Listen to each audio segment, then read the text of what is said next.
and the ILO over the past 3 years. Today's event is a culmination of all the different activities and engagements and knowledge products that we have developed over the course of these 3 years. So we're very excited about the program today. We have been focusing on multi-stakeholder dialogues and knowledge exchanges. And this is really, this year, 2020, has really shown the power of the virtual space, and that we have been able to continue our work and actually had further reach than we thought because of the virtual space. So these online dialogues have really focused on women's economic empowerment and the responsible business conduct. And that's where we have really grown the Women's Empowerment Principles community. It has actually doubled during these 3 years. So we have gone from about 1,700 to over 4,000 today. So we're very excited that we have been able to gather all of this excitement and efforts around the responsible business conduct and the Women's Empowerment Principles. A third element of our program has been about learning. And we have done learning both on women's economic empowerment and gender equality, but also we have been focusing very much this year around what we call Boost Yourself, about learning activities that help us be more confident, more assertive, finding our place in the team, etc. And we are very excited to also launch our platform today. I will guide you through the program. I will not go into each panelist detailed, very amazing bios. You'll find them on the event page. We have uploaded the bio book there, so you will see all the credentials of our speakers today. And I know that the entire team is with us today. I'm very excited about the program, but I know that we also have our advisory group members. We see a little video later on that will show really how we have galvanized 50 experts in Japan, Canada, and the US to really help us to make this program a success. We also have our partners, our web signatories, our friends and family. So I welcome all of you. And I really encourage everyone to use, and I see there's already a lot of activity in the chat box. So I encourage you to put your comments, introduce yourself, where you're from, and we have our colleagues, Osa and Lisha, that would respond to the question in the chat box. So feel free to ask questions, and they will tell me what the questions are, and we can continue the conversation. But time is short. We have a long program ahead, so I would not take much further time. The first session is about driving change through multi-stakeholder partnerships, which has really been the core of today of our program and also the core of today's session. So I would like to introduce first Phumzile Mlambo-Ngcuka, who is our Executive Director of UN Women. And I welcome you to give your opening remarks, Edie. Over to you. Thank you very much, Anna, and good morning, good afternoon, good evening to everybody who has joined us. Dear Helda, thank you for being with us today. Vic van Veren of the ILO, also thank you. Or is Manuela represent? It's Manuela Tonelli. Thank you so much for being here. Our WEPs signatories and members of the We Empower advisory groups, today's winners of the WEPs G7-EU Awards, congratulations. And the member of the youth juries, ladies and gentlemen, we really have a very important and exciting people today. And of course, good morning also to my colleagues from UN Women. It's a great day to be here, to have something to celebrate in this year where we have had a lot of not so pleasant news. It's wonderful to meet here to celebrate something that shows that we have been able to hold on despite the difficulties. We thank the European Union for its 25 million commitment to support the We Empower G7 program. and its two sister program, the Win-Win program in Latin America and Caribbean, and the We Empower in Asia. And of course, we thank the ILO for being a strong partner and a collaborator. We Empower's accomplishments have been significant this year. The We Empower G7 program is an example of the power that the private sector, government, civil society, and multilateral institutions have when they work together to empower women. We are proud that the We Empower G7 program, we have increased the number of companies and networks committing to responsible business practices. We developed a strong peer-to-peer network. We curated best practice and case studies. We advanced multi-stakeholder dialogues on women's economic empowerment across the G7, and we fostered an enabling environment for the implementation of the UN Women's Empowerment Principle. Actions like this between G7 leaders and stakeholders have far-reaching impacts. They don't only impact business in the G7 countries, they go beyond. These efforts are also important now that we face the disproportionate impacts of the COVID pandemic on women and girls around the globe. Gender equality, women's leadership, and responsible business also is fostered in this process. This forum celebrates the success of the We Empower G7 program and the momentum that it has generated towards gender equality and women's empowerment. A lot that has come from the WEPs, which is the set of 7 principles that we use to support good business principles. And it is also a framework that provides guidance on how to promote gender equality and women's empowerment in the workplace, in the marketplace, and in the community. The WEPs are built on the knowledge that private sector has a key role to play in establishing an equitable and gender responsible future built on social, environment, and economic justice. When the program started in 2018 at the G7 meeting in Canada, we brought with us a commitment to working collaboratively with the private sector, government, multilateral institutions, and civil society. And case studies of some of the company that are leading by example will be shared, and were also shared even then. We know now that this work is possible, as you will see today. 3 years later, we have come a full circle indeed. We have seen the overall number of WEP signatories double across the globe. We have seen them increase 5-fold in Canada, more than double in the US, and a slight increase in Japan. Though our multiple meetings and events have also listened to you and learned from your suggestion, we are grateful that we are still looking forward to more suggestions that could make us better. We've captured the knowledge base in the case studies, of course, and we are also keen to address the wage gap and sexual harassment in the workplace, for instance. We have been keen to develop the mentorship programs, which we have seen progressing. We are advancing gender responsive procurement practices. We are addressing racism and other forms of discrimination. And today's event will highlight the innovation that we have seen in this time.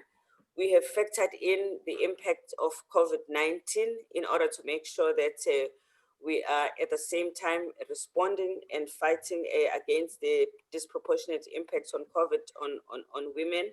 We are thankful for the work that has been done by the International Finance Corporation, IFC, who will launch their reports today. And I hope that the booklet that we have, which we will share, will serve as an invitation to join us in turning the promise of 2030 Agenda on Sustainable Development into action results, next decade being the decade of action. the WEPs Award are important as an instigator, as well as a way of encouraging participation. And we thank the advisory group members for their contribution.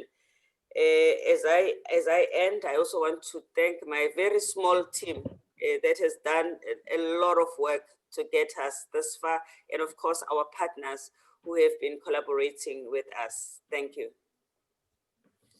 Thank you so much, Edie, for your opening remarks. We now will show a brief video to really thank our advisory group members that have been with us from the beginning of the program. And do we have the video here?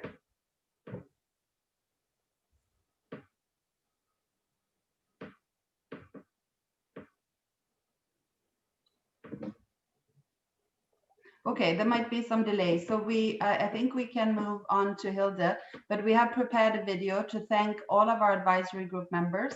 As I mentioned earlier, we have about 50 experts with us that have really guided us technically. They have helped us reach out to their networks. We built an ecosystem of women's economic empowerment specialists and champions in our program countries, thanks to our advisory group members. So thanks for launching the video, and then we'll hand over to Hilde.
Thank you very much. And again, a big thank you to Edie and also to our advisory group members.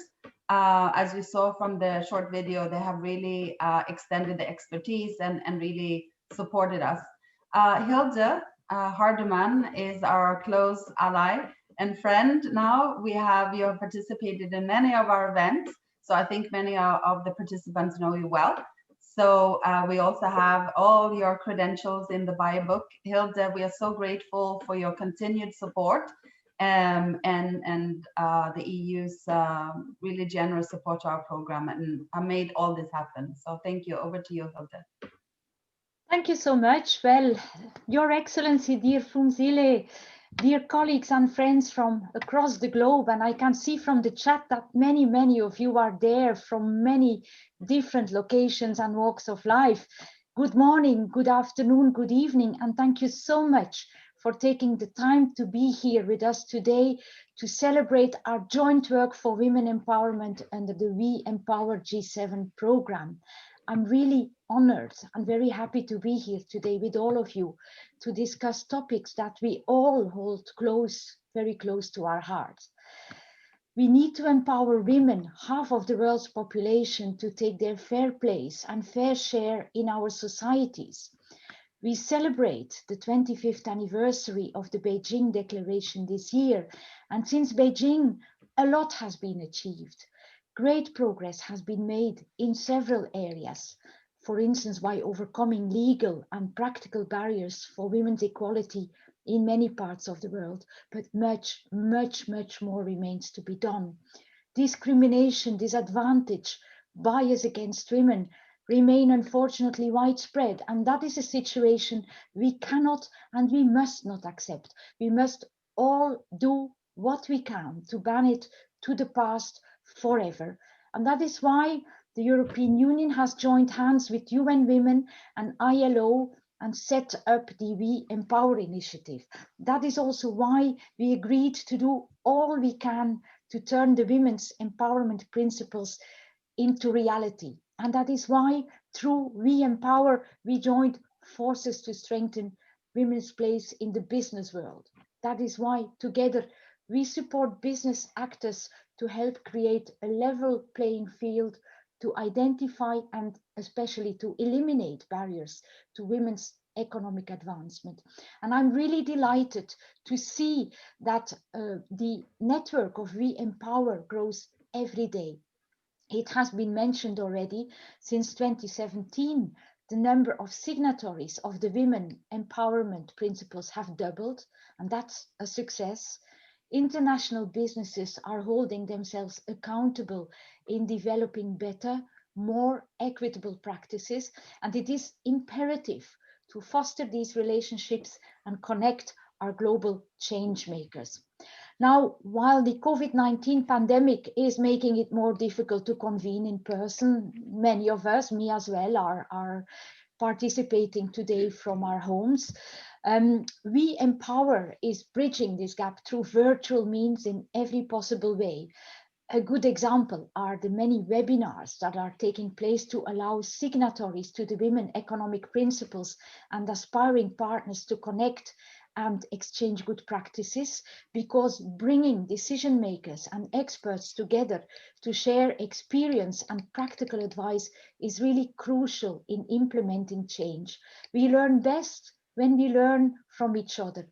And no person, no business is too big or too small to join this movement.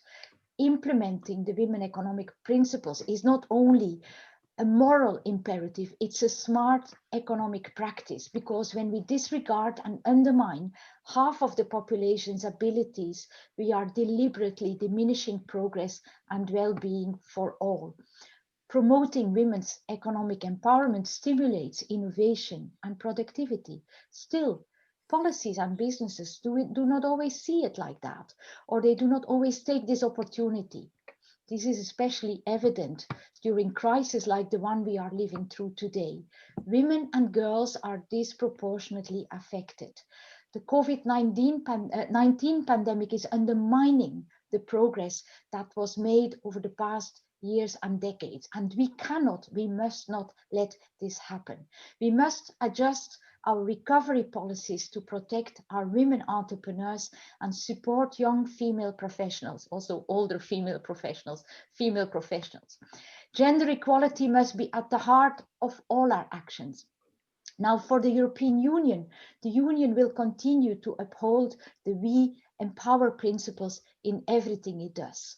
For the European Commission, with the strong leadership of our President, Mrs. Ursula von der Leyen, gender equality and women empowerment are top priorities, both inside the Union and abroad. The Commission adopted just a few weeks ago its third gender action plan that puts gender equality and women empowerment at the core of the Commission's work. And the strong momentum that We Empower has created, the fact that you all who are with us today and many, many people more are actively working for this, is a very powerful inspiration for the way ahead. Now, as for every journey, every single step counts. And as for every success, every action makes a difference for better or for worse.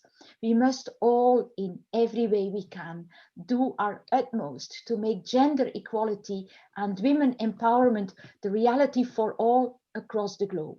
There's much work to do, but together we can change the world. So thank you all for being here today. Thank you for all your ideas, your commitment, your action throughout the time of this program, but beyond in anything that you do.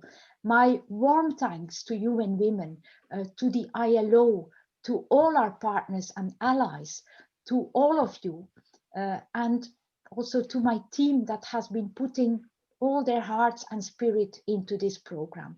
Let's continue and never give up, because together we will work wonders. So thank you all. Back to you. Thank you so much, Hilde, and thanks for reminding us that we all have a role to play in promoting gender equality and women's empowerment. I would like now to introduce Manuela Tomei. She's the acting Deputy Director General of Policy and Director of the Conditions of Work and Equality Department on ILO. Manuela, you're known for your work on equal pay, so we're very excited to have you here. And over to you, Manuela. Thank you very much, Anna, and greetings from Geneva to everyone. I would like to begin my few remarks with a big thank you. A big thank you to our partners, the European Union and Hilde Hardeman in particular, to UN Women and Fonsile Mlambo-Nguka for her continued leadership, and all the participants of this We Empower Forum. But let me also extend my gratitude to ILO constituents, governments, employers, and business membership organizations and trade unions, in particular to Chidi King from ITUC and Carla Sequeira, who's the Secretary General of the Employers Confederation of Portugal and who has been participating on behalf of the International Organization of Employers. And last but certainly not least, a big thank you to all the members of the advocacy groups of Canada, Japan, and United States that have joined us today.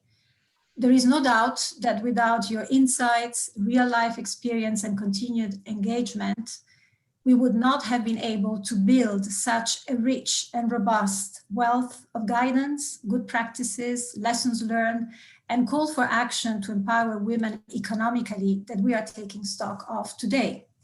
This battery of tools shows the power of working together, a power whose relevance is even more apparent today as we face one of the major health, social, and economic crises of the past several decades.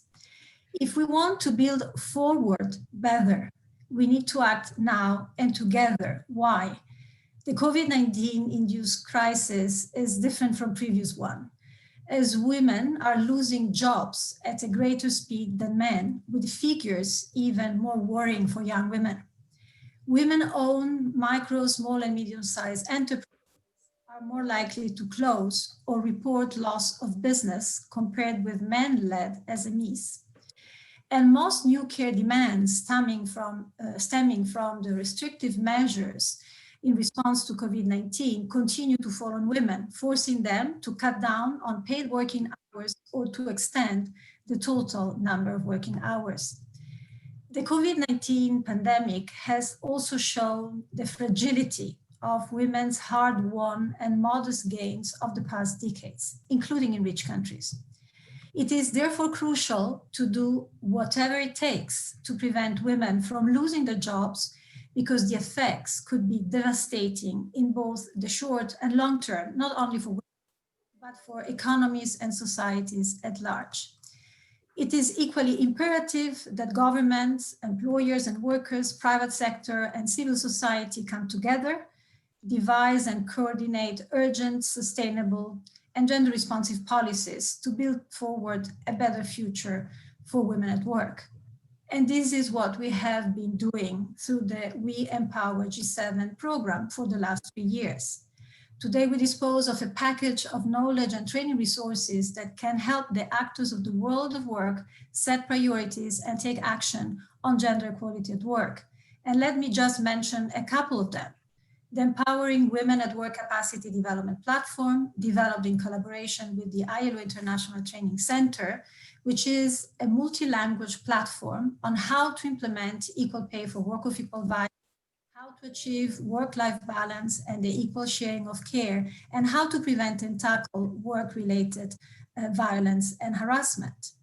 The WEPs section allows learners to measure the capacity of workplaces to promote gender equality. The We Master Training Room offers free self-paced learning modules on the above topics. The We Benchmark tool allows the comparison of individual results to those of other organizations. Lastly, the We Mentor resource is a mechanism for learners to ask for support and technical assistance from well-established ILO services, such as the ILO Help Desk for Business and International Labor Standards. The series of reports on empowering women at work is another product we are very proud of that presents international guiding frameworks and over 100 illustrative laws, policies, and practices by actors of the world of work in promote gender equality in employment in G7 and EU countries. Let me mention also the ILO's International Labor Standards and the Tripartite Declaration of Principles concerning multinational enterprises and social policies. They provide a strong foundation for key policy responses, with dialogue and collaboration among governments, workers and employers and their representatives being a requisite for effectiveness, sustainability, and gender responsiveness. It is imperative to do whatever it takes to keep women in employment and business. We know how to do it. Let's do it now. Thank you very much for your. Thank you very much, Manuela, for your opening remarks. And again, reminding us not only that we all have a role to play, but that we actually know what to do. We just need to get on with it. So thank you very much. We would now transition into the next session.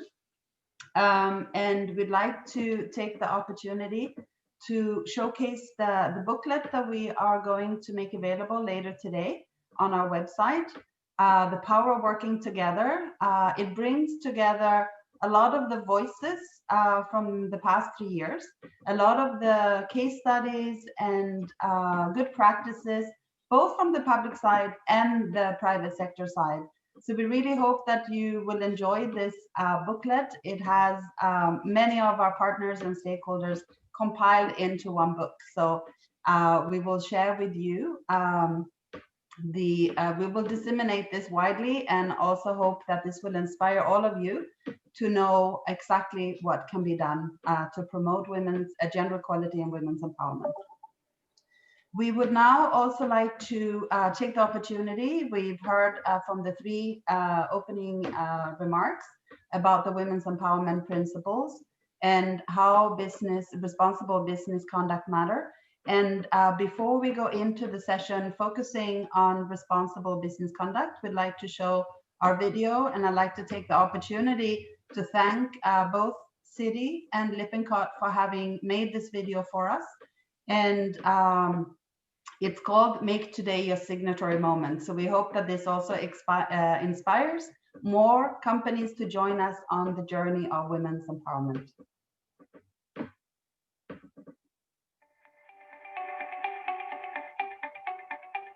Think about the impact of a signature. Think about the magnitude of a global movement. Think about the difference you can make and the power of transformative change. By signing the Women's Empowerment Principles, you can galvanize your shareholders and stakeholders to drive change in the workplace, marketplace, and community through a framework of 7 principles. Brought to you by UN Women and UN Global Compact. The Women's Empowerment Principles are a roadmap for business sustainability, innovation, and productivity. Businesses by the thousands and in every sector are becoming part of this world-changing movement to advance gender equality. Businesses that become models for attracting talent, entering new markets, serving their communities, and measurably improving the bottom line. because gender equality means better business. Don't miss this moment to make a lasting impact on your employees, suppliers, customers, and investors. Join leading companies already on the journey to greater sustainability and growth. Commit to the women's empowerment principles and make today your organization's signature moment.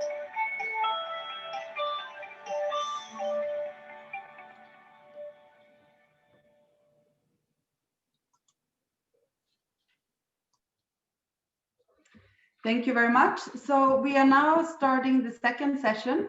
So I'd like to thank the speakers of the first session and would welcome our three speakers: Akira Doi, Chief Strategy Officer from UN Global Compact Japan. Welcome. Wim Meeks, sorry for the pronunciation, I hope that worked. He's the CEO of the European Banking Federation. And Amy Hepburn, who is the CEO of the Investor Leadership Network. We have invited these three speakers today to really show also the power of networks and how some of the efforts that they are doing to bring together companies into these networks to really take on responsible business practices and to adopt the women's empowerment principles. I will moderate this session. And I think we've heard from the opening remarks about the women's empowerment principles.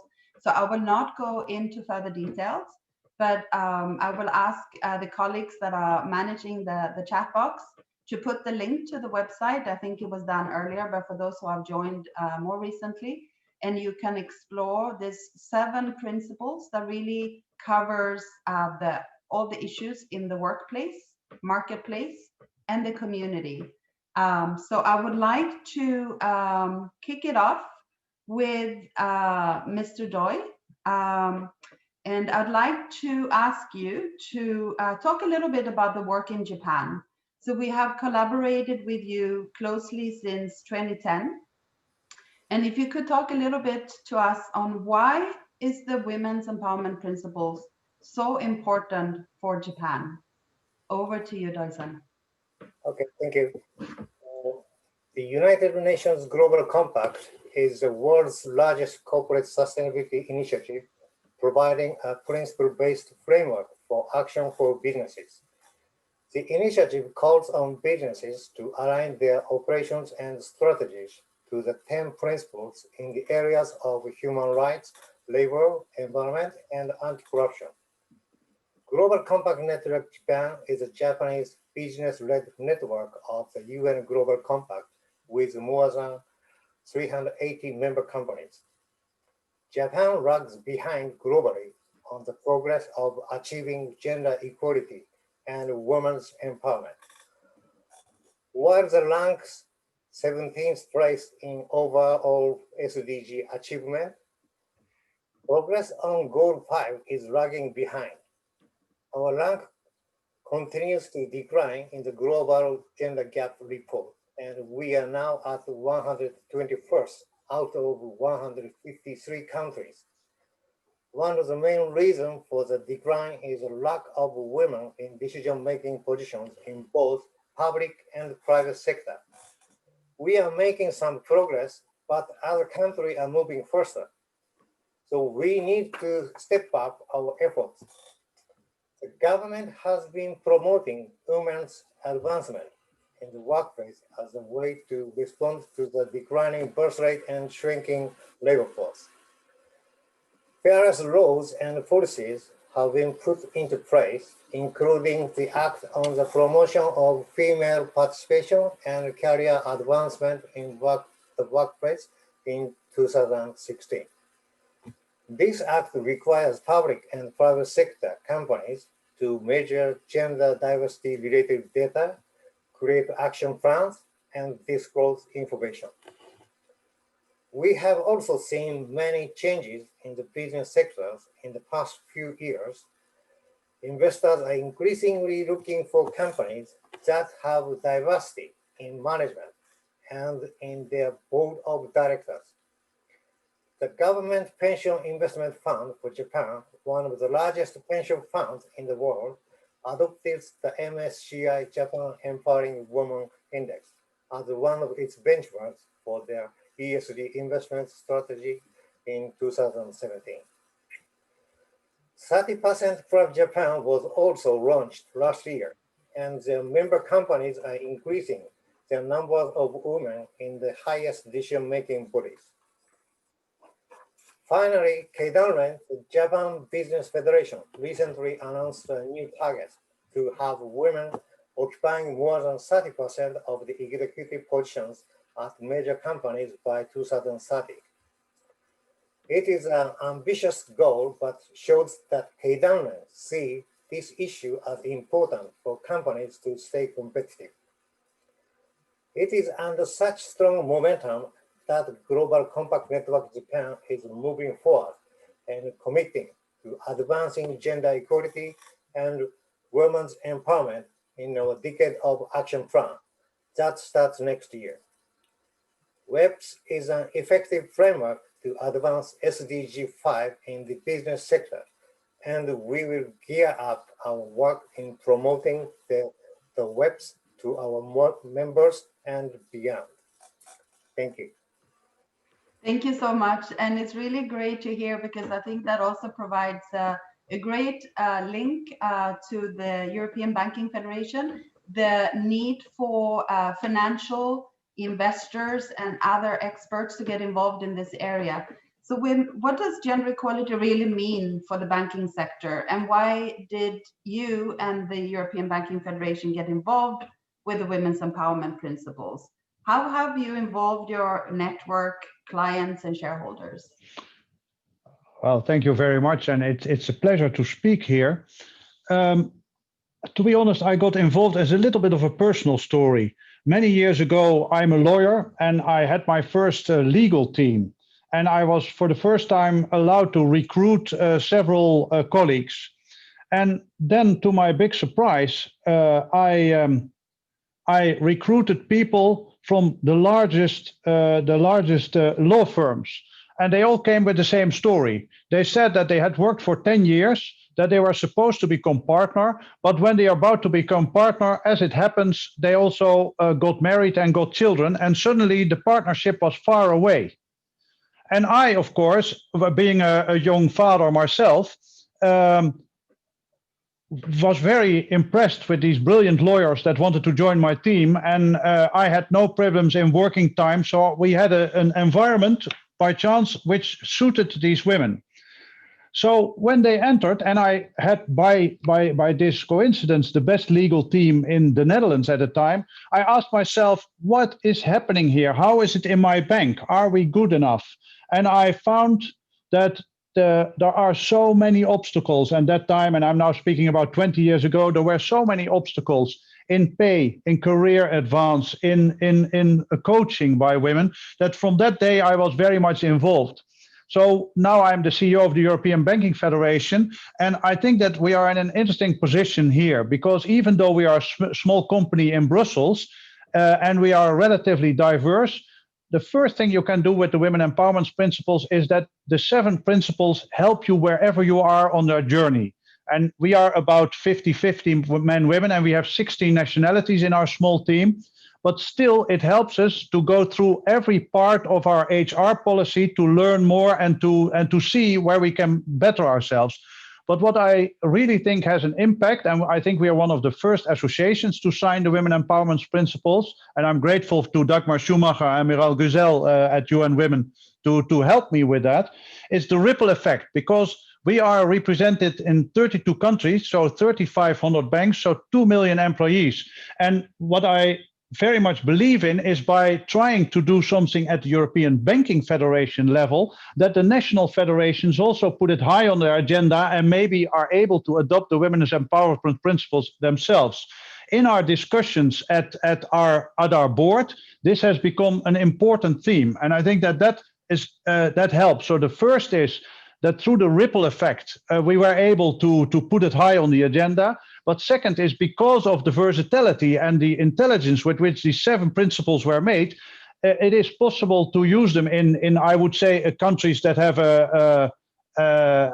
a strong dialogue on diversity, like Scandinavia, like in Sweden or Denmark, but also in south of Europe, and even through our associates memberships in places as Albania and Serbia. So it joins the network. Now, going on with that, and the second step is then you have the lawyers and the legal teams, etc. But then you start realizing that from that dialogue, you go to the next dialogue to the employees. But then, of course, women are big users of financial services. They are clients, they are investors, they have businesses. And you start asking yourself if there is women are underrepresented in the banking sector, you start asking yourself if they are underrepresented. Is there no unconscious bias in the way we give out credits? Is there no unconscious bias in the way we treat SMEs and the way we work with SMEs? And again, with this dialogue, you see that even in companies that absolutely pride themselves on being diverse and equal, there's always something to learn. So very much in conclusion, the women empowerment principles are for me a very important symbol, not only a symbol due to the smart way in which they're drafted. They help everybody on their journey, wherever on the journey you are, you can learn from them.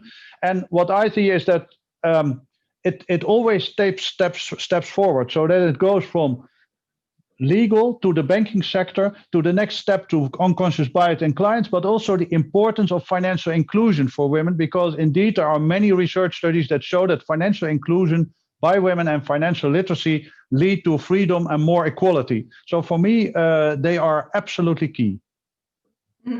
Thank you so much for explaining that in such detail. And I see many of the participants have been really inspired by your remarks.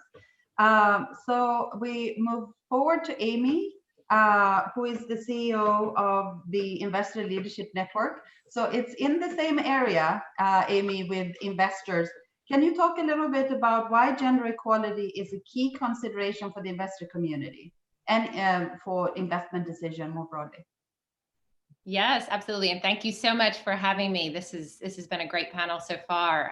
Picking up on the theme, so the Investor Leadership Network, or the ILN, is a collective of 15 institutional investors representing about 6 trillion assets under management, with investments in every continent and every asset class. And the membership is growing. It was born during the 2018 G7.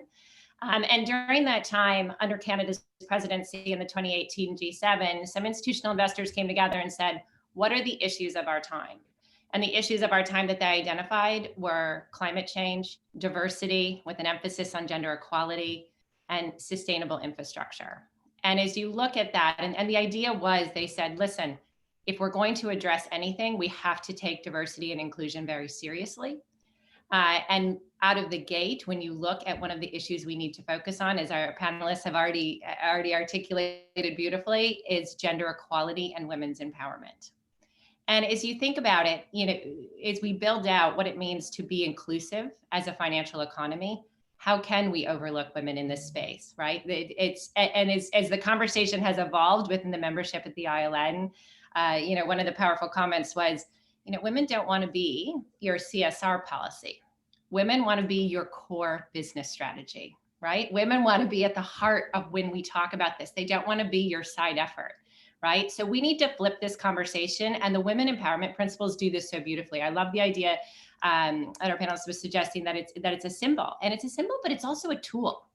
It's a tool for us to help you everywhere you are on the journey, to not only issue platitudes. I mean, this is one of the things I love about the work of the ILN, is translating theory into practice. Like we're done with the platitudes. We're done with saying, these are things that are important to us. How is it important to you?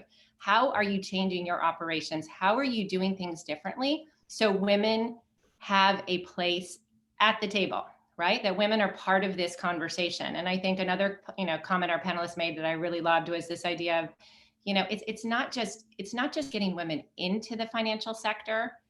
It's how do you keep them, right? It's how do you make them want to stay and succeed and take on senior leadership positions? These are all the questions that we're talking about. And I can, as we go through the panel, I can talk in more detail, but these are some of the issues that we're thinking about at the ILN, not only for the members, but also for those that we're investing in. Because again, there's internal, there's internal getting our own houses in order and thinking about how are we doing stuff, and we're taking that very seriously. But we're also looking at, how are we good citizens in the work that we do, right? We need to have this through line in our values, not only in terms of how we talk about it, but how we operationalize it. Thank you so much, Amy. And I saw also a comment from one of the participants that women are not a side dish. It's not something so we see that they're resonating with this message, and that we want to be at the core. So thanks both for that. So we'll go back to Japan.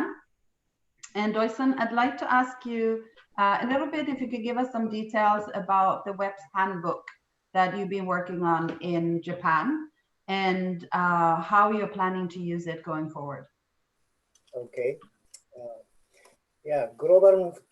Global Compact Network Japan has been promoting the WEPs through the WEPs working group, where we have more than 80 members, and the number is increasing every year. It meets on a regular basis to exchange knowledge and experience on the WEPs. We also built the Japanese translated website of the Global Gender Gap Analysis tool as part of the Target Gender Equality Initiative of the UN Global Compact. However, issue on gender inequality cannot be addressed or solved by one organization alone. It is deep-rooted in the culture and norms, and requires various stakeholders to work together. Hence, we partnered with UN Women through the We Empower Japan program. When we heard that the We Empower Japan program was ending this year, we agreed to take on the baton of WEPs promotion and to develop the WEPs handbook for Japanese companies together. The handbook is a step-by-step guide tailored specifically for Japanese companies. It guides companies on what is the WEPs, how can the 7 WEPs principles support companies to become gender responsible, what is the WEPs journey, and how to use the gender gap analysis tool. It encourages companies to make clear commitment, formulate concrete KPIs, and report. It introduces 10 innovative company case studies that we collected from our members, and We Empower Japan's pilot companies. A total of over 30 companies responded with over 70 cases, a huge increase since we did a study on mainstreaming SDGs 5 into business 2 years ago. Each selected case offers strategic measures that these companies are implementing and serve as a practical guide to many Japanese businesses. We strongly believe that this handbook will enable companies to advance their work on SDG 5 and strengthen their ESG reporting. We just launched this handbook on December 8th and have been receiving very positive feedbacks. The online launch event was attended by over 160 people, and the number of actual reaches for our tweet about the handbook event exceeded 13,000. The handbook has been downloaded by visitors to our website more than 180 times, only for 2 days, showing a strong interest towards furthering transformative change and women's empowerment and leadership in Japan. Yeah. Thank you so much, and thanks for all this amazing work that you've been doing. And we really hope that this handbook, that you'll take it forward and really integrate it into the Japanese business sector. We really want to see a deeper engagement with the Japanese companies. So thank you so much for having collaborated on this. We'll go back to Wim on the, as a trade association, we are curious to learn about how you have clustered your work. You talked about a lot of different things that are happening.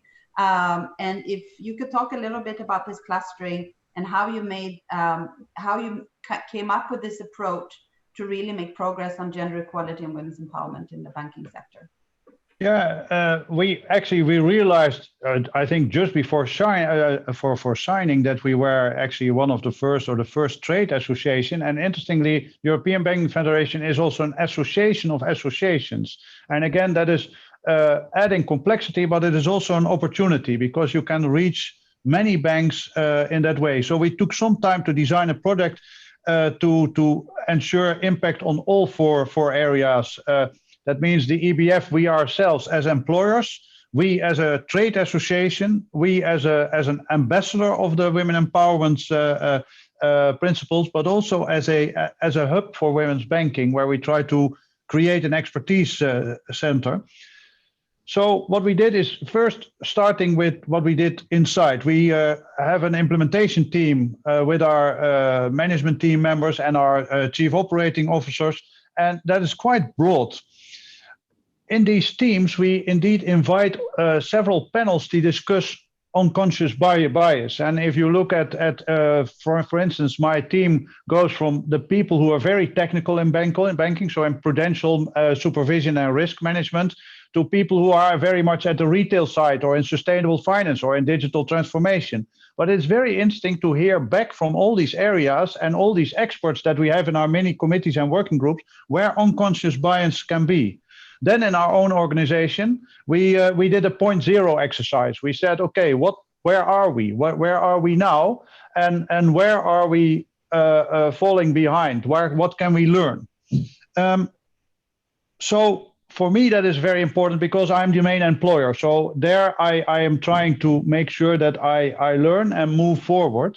And that also means in how we exchange with the outside world. Because in Brussels, of course, we are very present with every sort of event. We make sure that we have all sides and we have women on all panels, obviously, but also that we make sure that in the discussion, the different angles of diversity are brought forward.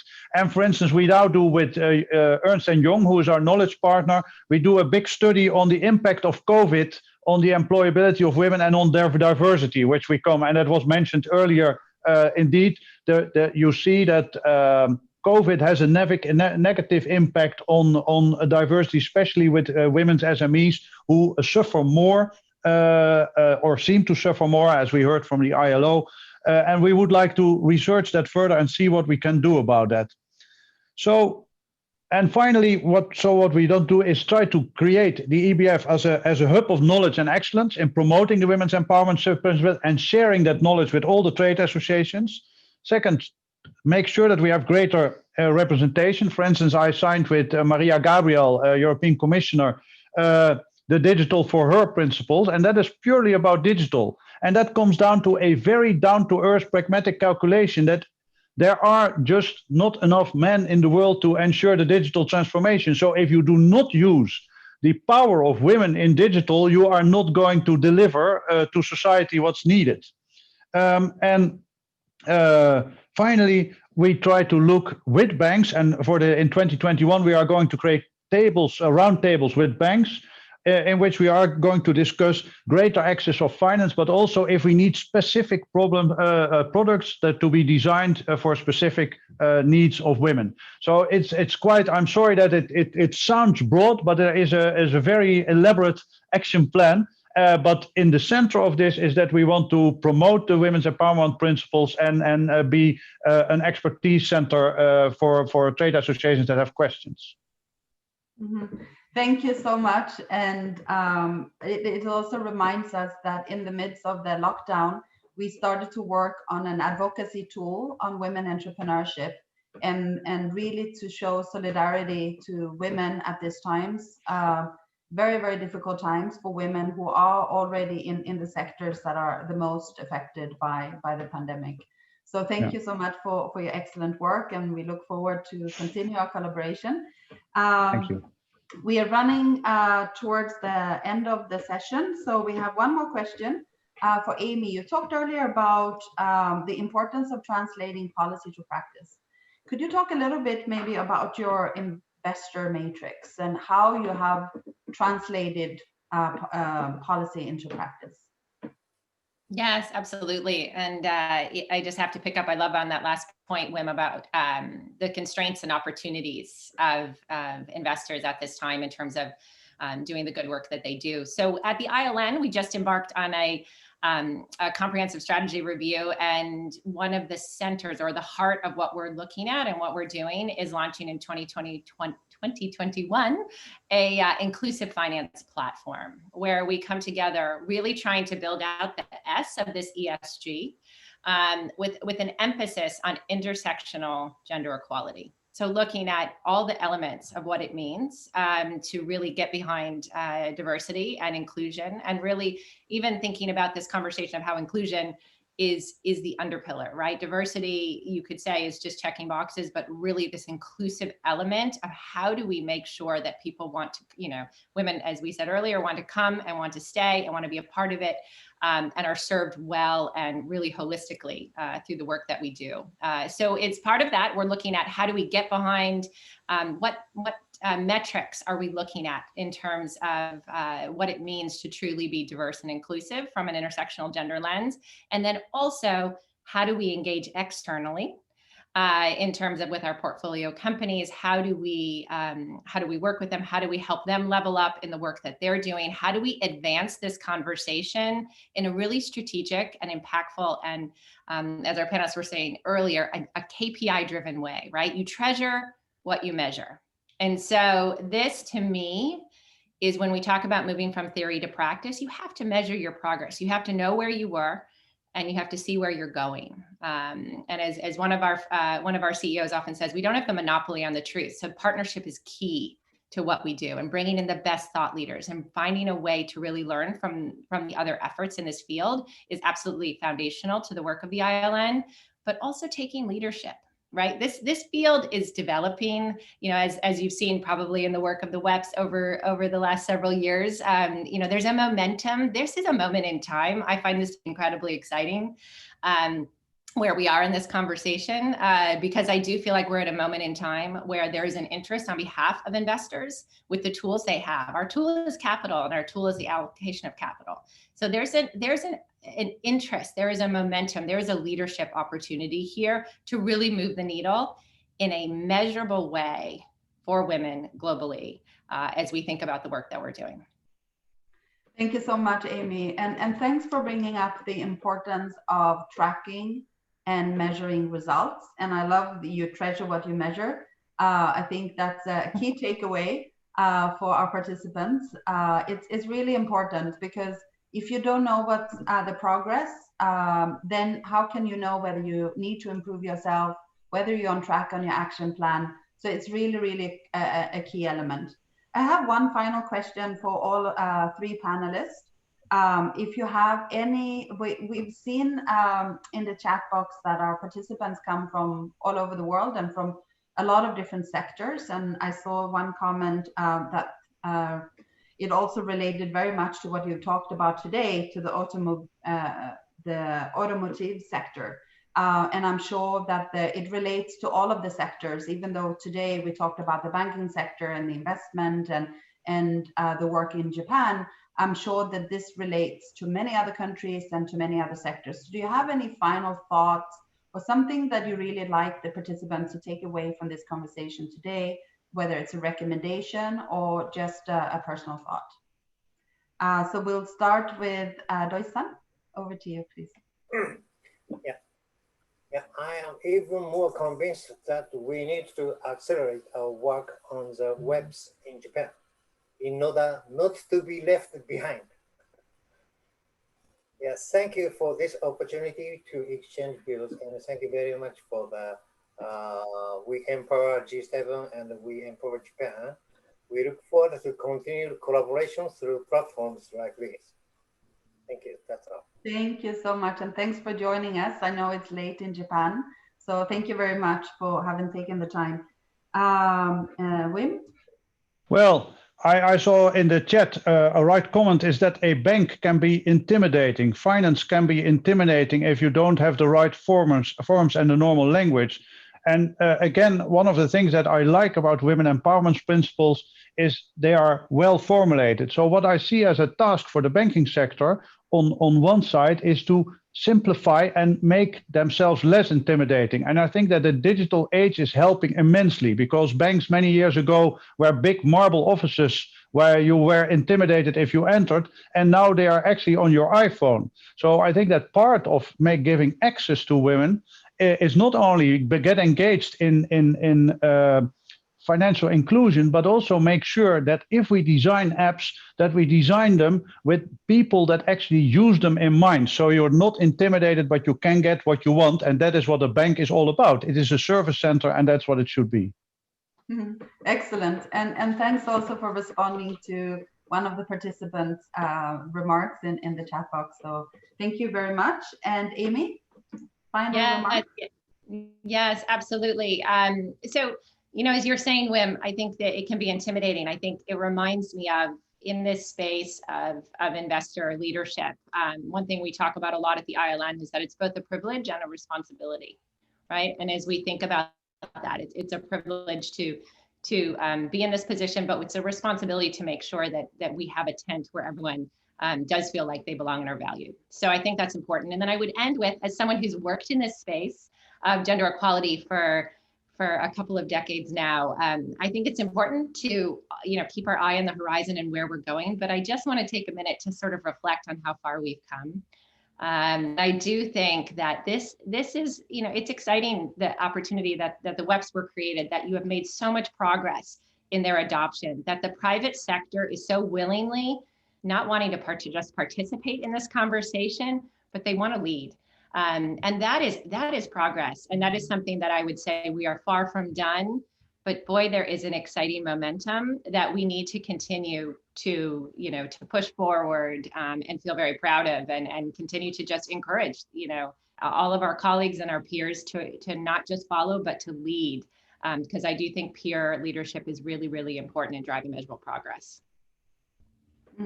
Thank you so much, Amy, for these final thoughts. And I think all of you have inspired a lot of comments in the chat box and ideas for people to take away from this session. So I would like to end with thanking you very much for having joined us today and for having shared your very inspiring work and inspiring ideas, and also to help others to follow in your footsteps. So thank you very much, and we'll now transition into the next session. We will start with showing 2 videos. So while our program has focused specifically on the G7 and the European Union, our messages have had a far reach into other regions of the world. And we're very excited to show first a video from Canada, who is that is one of our program countries. Amy attended, for example, the webinar. She has collaborated with us, and she shared a video about her inspiration from the program. And then we will hear and see a second video that comes all the way from stakeholders in Asia. And we are very excited that they are joining us in our webinars and other activities that we've had specifically these days in online. I mentioned earlier that we managed to have a far reach thanks to the digital space. So I would like to ask if we can have the first video up on the screen.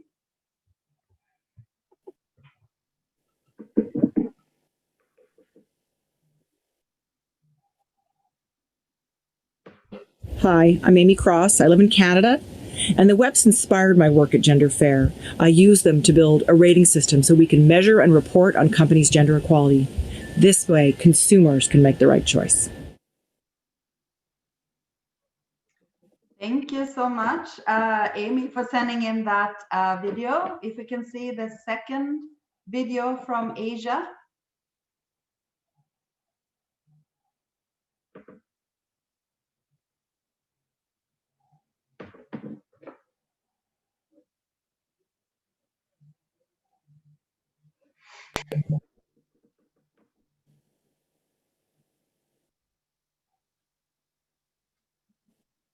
Hi, this is Sonal from India. I think the WEPs work is very, very important to help corporates understand how they can contribute to gender equality. And I've been following your work very closely from your website and social media, and I must say that it's super useful in providing useful resources and guidance. So thank you so much, the WEPs team. Hi, this is Upa Mohammed, UN Women's Empower Women Champion 2016 from Bangladesh, and founder of Evolution 360, a youth organization working for SDG 5. So I've been fortunate enough to get connected with Empower Women and UN Women's WEP since 2016, since my tenure as a champion for change. And from that time onwards, I've been witnessing amazing activities of WEP in implementing SDG 5, in ensuring a safe workplace in the corporate world through a We Commit campaign, and also organizing different skill development trainings for girls for boosting their confidence and developing their skills. So I'm really happy to get connected in such an amazing platform, and I wish them all the very best. Thank you. Thank you so much. It's always so inspiring to get these videos from women all over the world to see that our messages have been seen and that they're carrying them forward into their communities. I'd like to hand it over to Diana Russo to moderate the next session. I mentioned earlier in the introduction that learning and skills development has been a key element of our program. So Diana, over to you.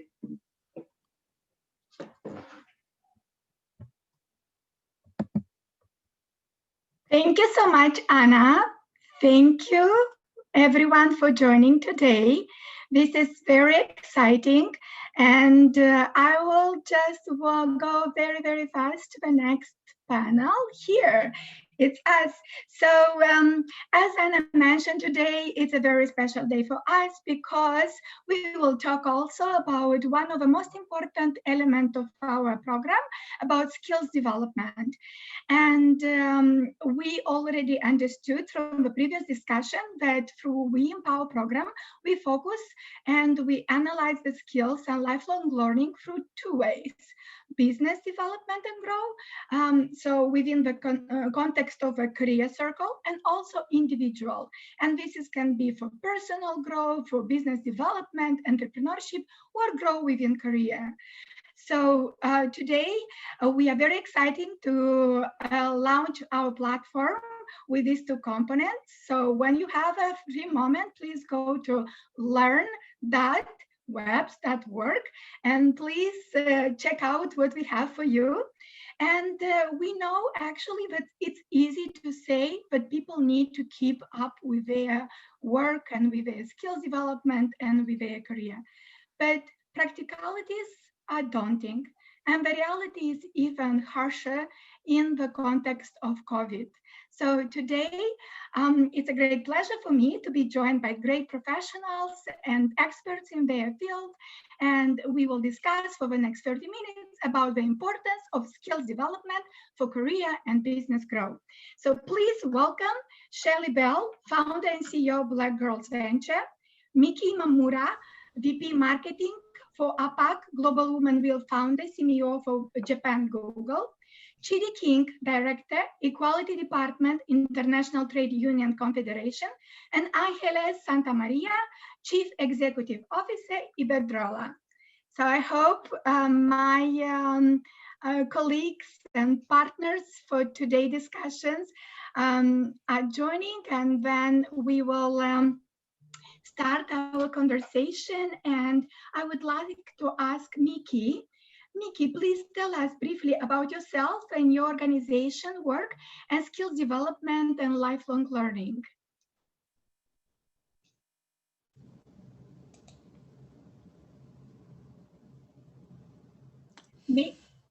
Miki, are you able to hear us?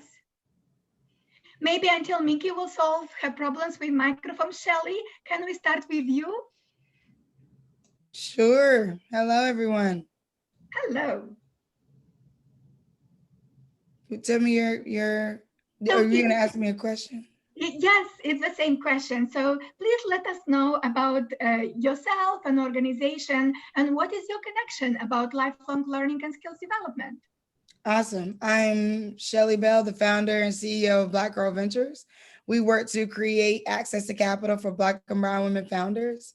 And my connection to lifelong learning in the future of work is around entrepreneurship as a mindset and a skill set that actually grooms a way of thinking such that you can execute levels of skills across any industry or sector, whether it is employment or continuing to grow your own business. Today we have also a different perspective. So Angeles, please share with us what are you doing at Iberdrola? Hello, good morning, and thank you for the invitation, Diana. I am Ángeles Santamaría. I'm CEO of Iberdrola Spain. Iberdrola is a big European utility and actually a leader in renewables energy. I've been working for this company for 20 years. I'm an engineer, and also I hold a master in business administration. In Iberdrola, we believe that continuous learning is a key element to drive innovation, competitiveness, and professional development, and is becoming a condition of sustainability for both the employees and the company. As a result of this, our commitment in 2019, we deliver more than 1,500,000 hours of training, 55 hours per employee per year. At the beginning of this year, 2020, and with the aim of impacting all the areas of learning in the company, we have developed our strategic learning framework based on the following points: provide a learning model aligned with Iberdrola outlook for the future, create a learning culture to address current and future challenges, and ensure that we have the appropriate skills and knowledge to face competition in this market that is fierce. Thank you, Ángeles.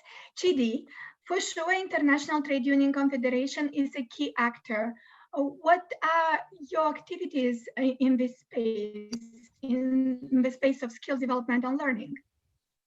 Hi, thank you. Hello, everybody. Well, for us as workers' organizations, the importance of lifelong learning is key, especially in the context of a rapidly changing and transforming world of work.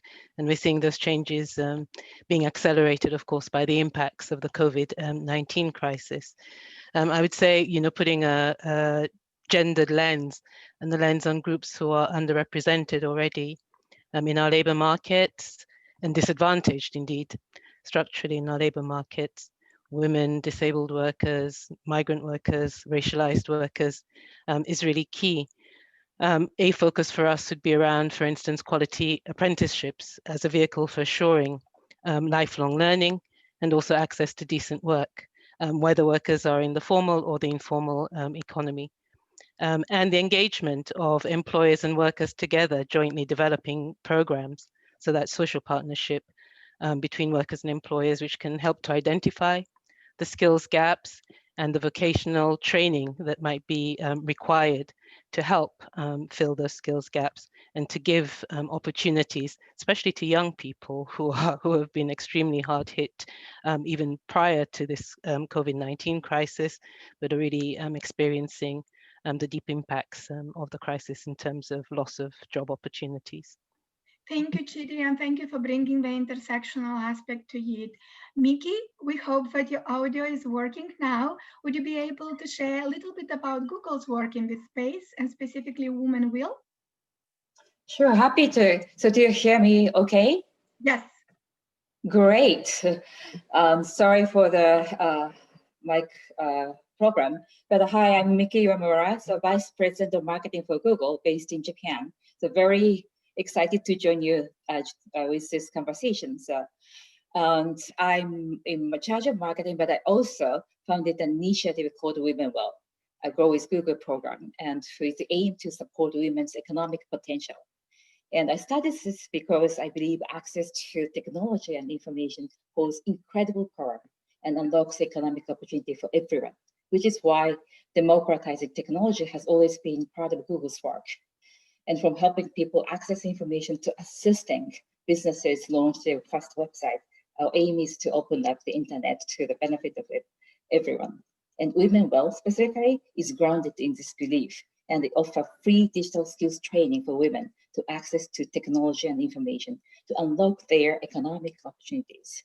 And now, looking ahead into a post-pandemic world, so this access becomes even more crucial for people and businesses, and especially women, as you already discussed, to recover faster. The digital economy is key to an economic recovery, and we need to ensure that everyone benefits from the transition to digital. And we believe that nurturing digital talent through skills development is crucial to that. And this is why we have this program, We're Gonna Grow with Google and Women Well, to empower people with the right tools and skills to leverage the digital economy.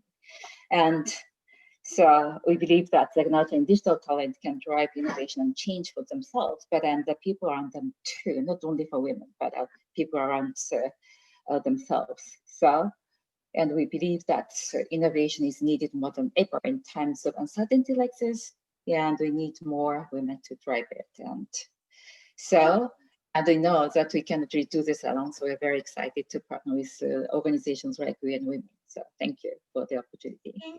Thank you so much, Miki. Shelley, everyone in presenting the work alluded to the hardship of the time during COVID, specifically in career development. So would you be able to develop a little bit and share with us what are the specific challenges that women face in accessing employment and career development opportunities, maybe here in US or G7 more specifically, and do you have any specific recommendation on how we can address this challenge? Yeah, great question. So while we've been in quarantine, the ability to reskill people has been a challenge. So typically if you may have gotten laid off, or if you needed to get more skills, or you, the workforce development as an industry, we usually would do a lot of that in person. And so when that was, and a lot of the job development to bring jobs to those people, you know, to people who needed them would also be like in person, because it would be a lot of relationship building. And relationship building is the key to a lot of being able to get access to jobs.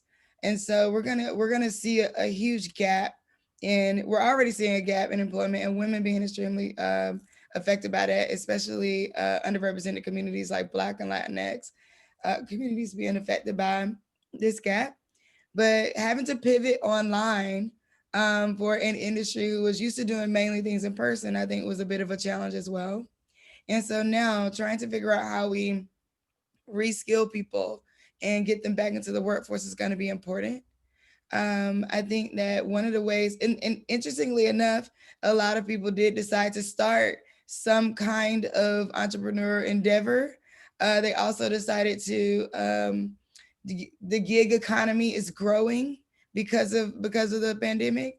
Because when if you're at home, then you could engage in things like DoorDash, you can engage in things like Instacart, you can engage in things like Uber Eats, you know, and some of the platforms like Fiverr or, you know, TaskRabbit, things that you could do to keep infusions of capital coming into your home. And so I think the future of work is going to look like the gig economy being taken much more seriously. I think it's going to look like us being able to use even every level of business, from micro business up to your largest corporations in the country, in the world, to be able to bring people into programs similar to what Google is doing, where those programs skill them and give them opportunities to work. Learning experiences that are more apprenticeships, I think, are also going to be some solves, because we're not going to be able to wait for people to get trained up to close this unemployment gap. We're going to have to think of very active solutions that bring people in almost immediately with programs that allow them to be able to work and learn. Thank you so much, Shelley. So, Angeles, Shelley mentioned a little bit about what we need to do, but when setting these policies from the company side, why do you think it's important to pay attention to the gender aspect to it? And why it's so important to actually think about the policies in a very structural way?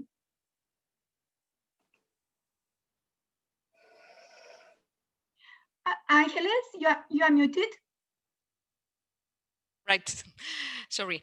I think that the pursuit of knowledge for professional reasons not only supports the achievement of the business targets, but also enhances self-confidence, self-sustainability, social inclusion, and as well as employability.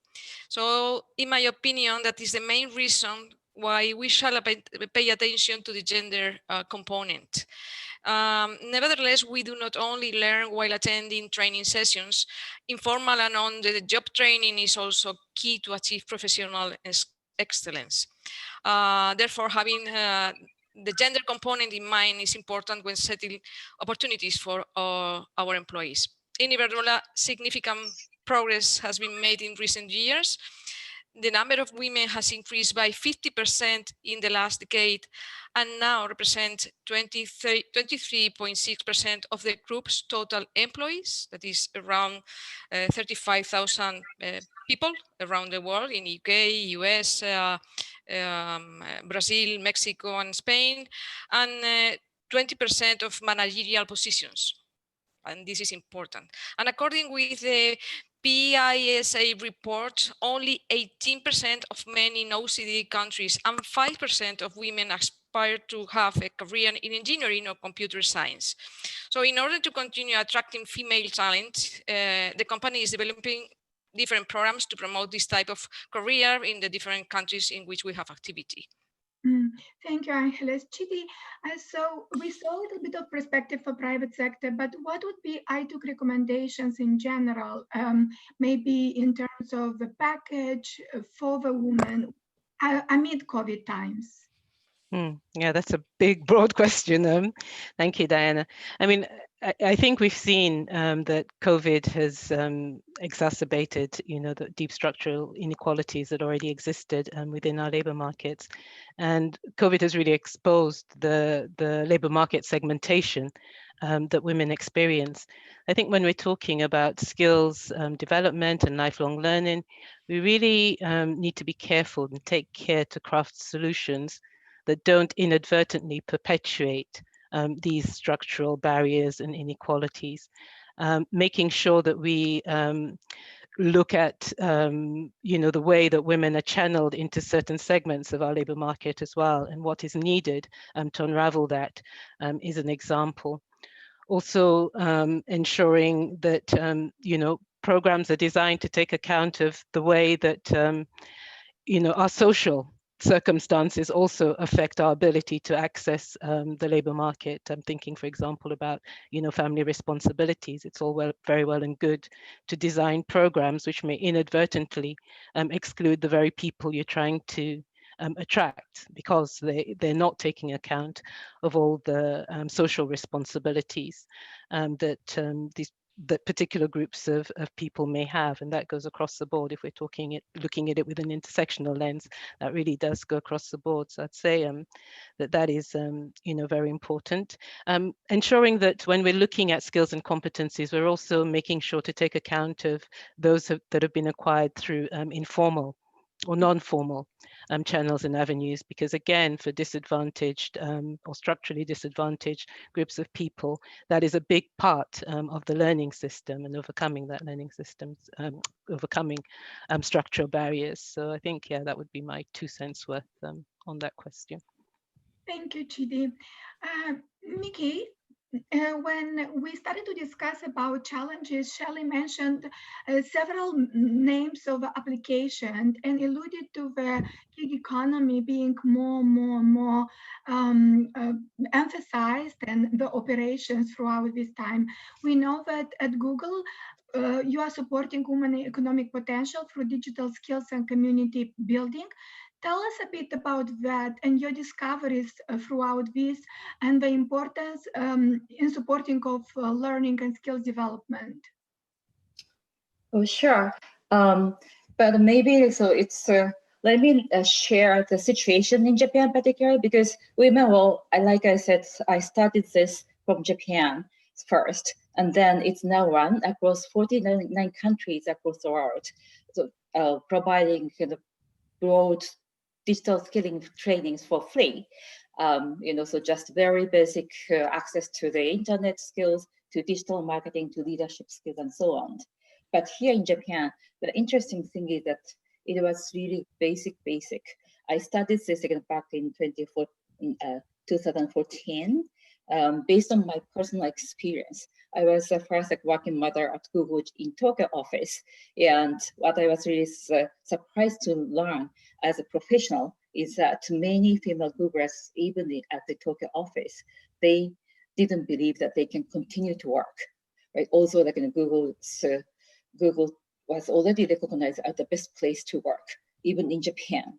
So the reason being is like a very strong cultural stigma and an inflexible work style. So the big thing that we needed to do is that really change that kind of work style by using digital technology, such as remote working with video conferencing, and also using calendar to manage your work efficiently and so forth. That's one thing. So we provided those kind of digital skilling to change the work style reform, but also how we can really change the work style culture and workplace culture to make it more inclusive, because that really hinders women's motivation and aspiration to pursue career. So that's what we have been focusing on in Japan, and we partnered with over 1,000 companies to drive change. So I know that COVID has been such a huge challenge globally, but if I were to pick, I thought there was one bright side, is that it's really accelerating the work style change, right? And so I am hoping that that work style reform will, and work style culture change will accelerate from now on. But the big challenge we still see is that even though these the work style change can help women to continue to work, we need to continue to encourage women, and also the corporate execs to really understand that they need to learn how to promote diverse talent, because data shows that within 1 year of starting their career, women loses aspiration to pursue their career advancement because there's no role models. So the biggest challenge in Japan is how can we from now on, how can we really develop female leaders by providing more, first, the skills to women in terms of leadership and more business fundamentals, but also the skills for corporate execs to create inclusive culture. So we started a program called Women World Leadership Program, where we invite both corporate execs and female employees so that they can work together and they can learn the leadership from the corporate execs, but also corporate execs can learn actually what it is like to the benefit of the working with diverse talent. Thank you, Miki. Thank you.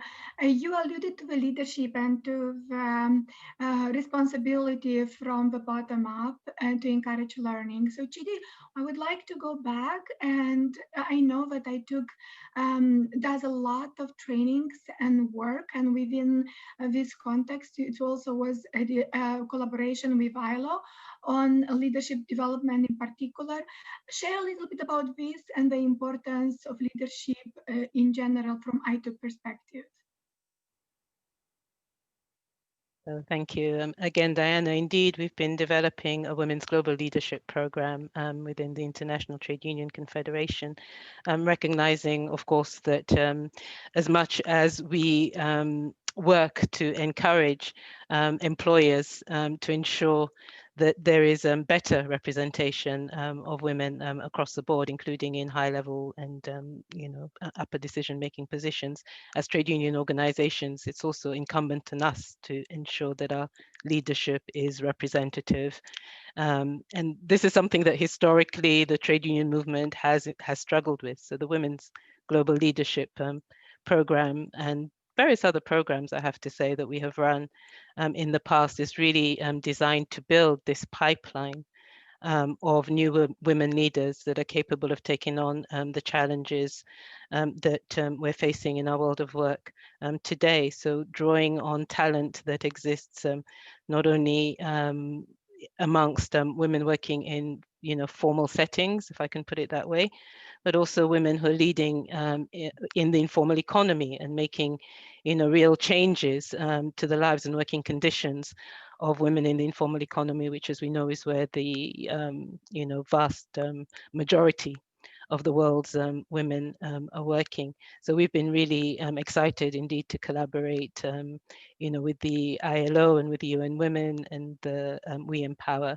G7 project in launching this Women's Global Leadership Program. It's quite innovative. It's a one-year program, so we're accompanying the women for 1 year. It's going to build on modules that enable them to gain a deeper understanding of the forces that shape our world of work, as well as, of course, acquiring new learning and new skills along the way. Thank you so much, Chidi.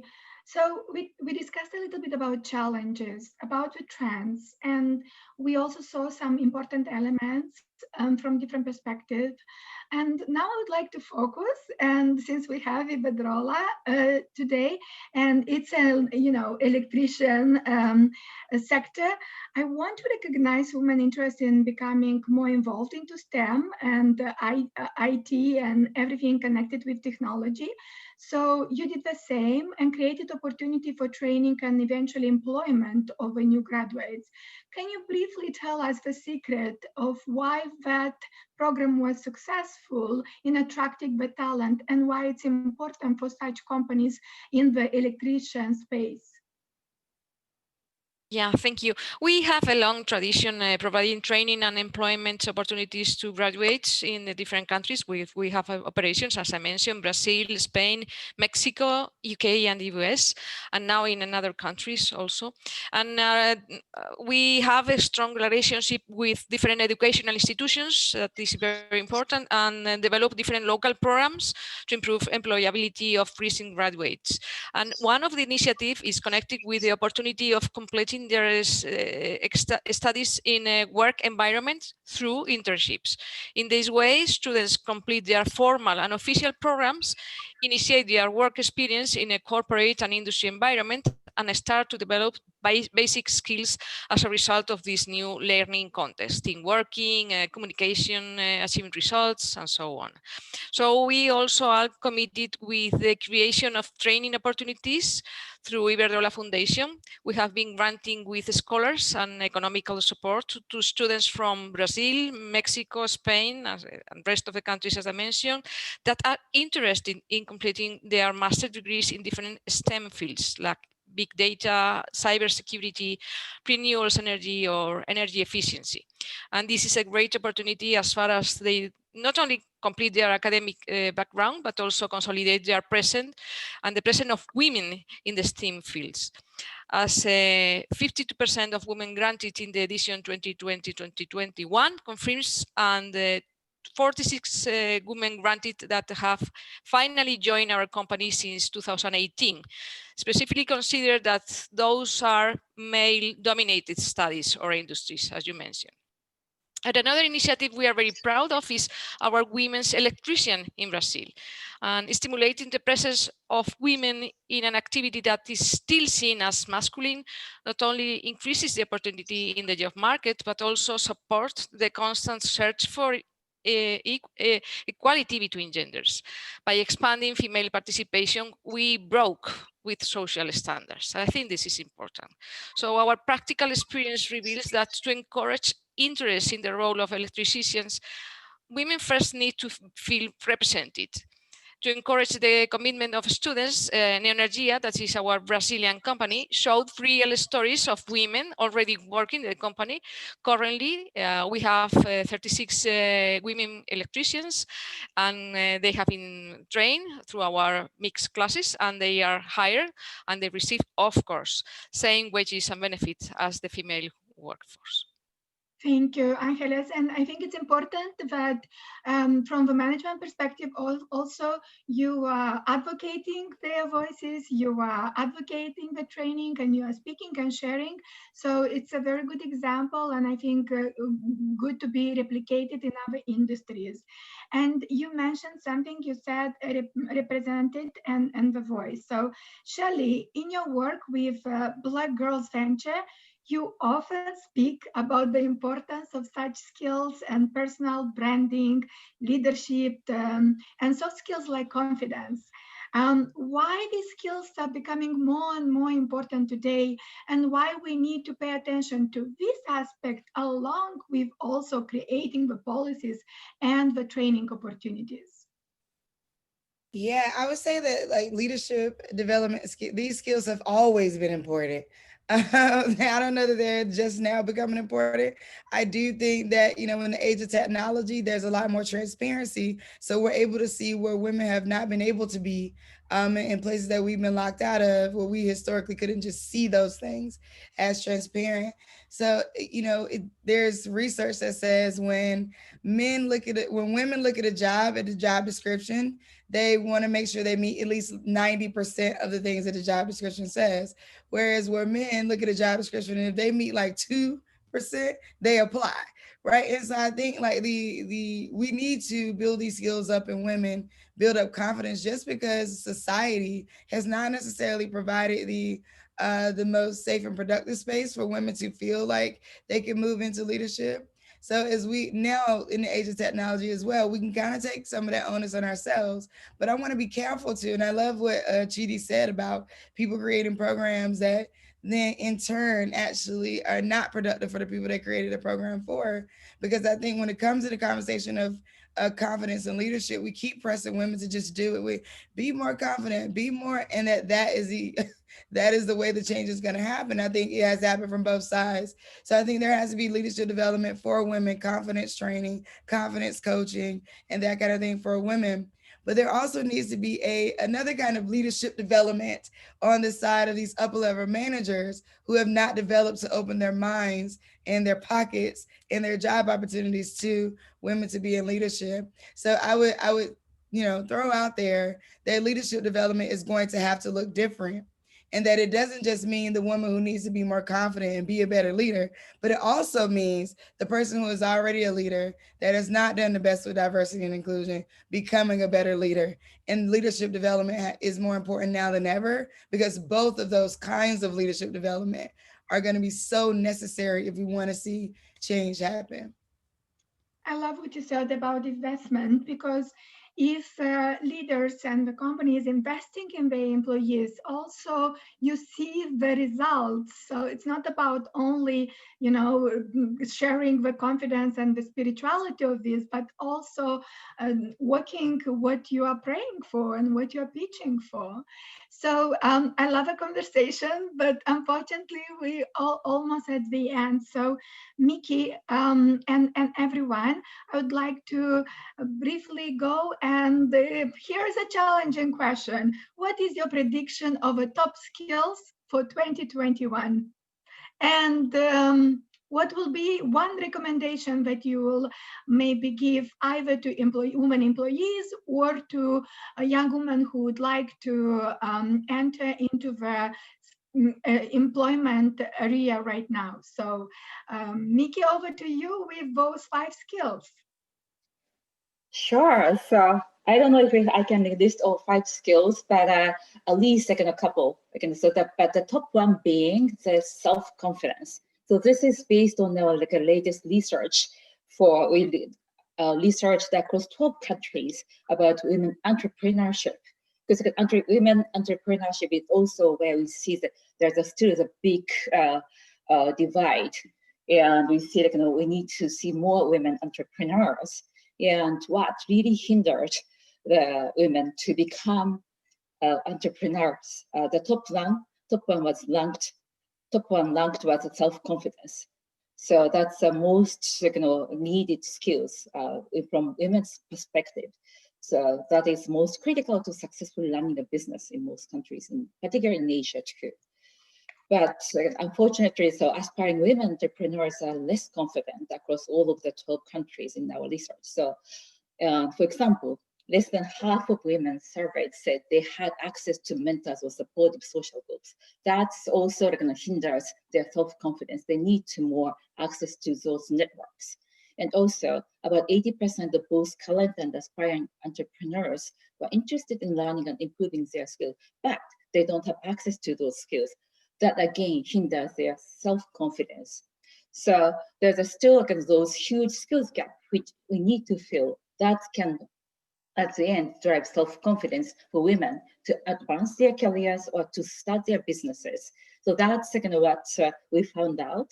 And if I were to give one advice, is that so dream big, because now again, so COVID is a big challenge globally. But if there's one silver lining, is that it's changing the world's values and economic system.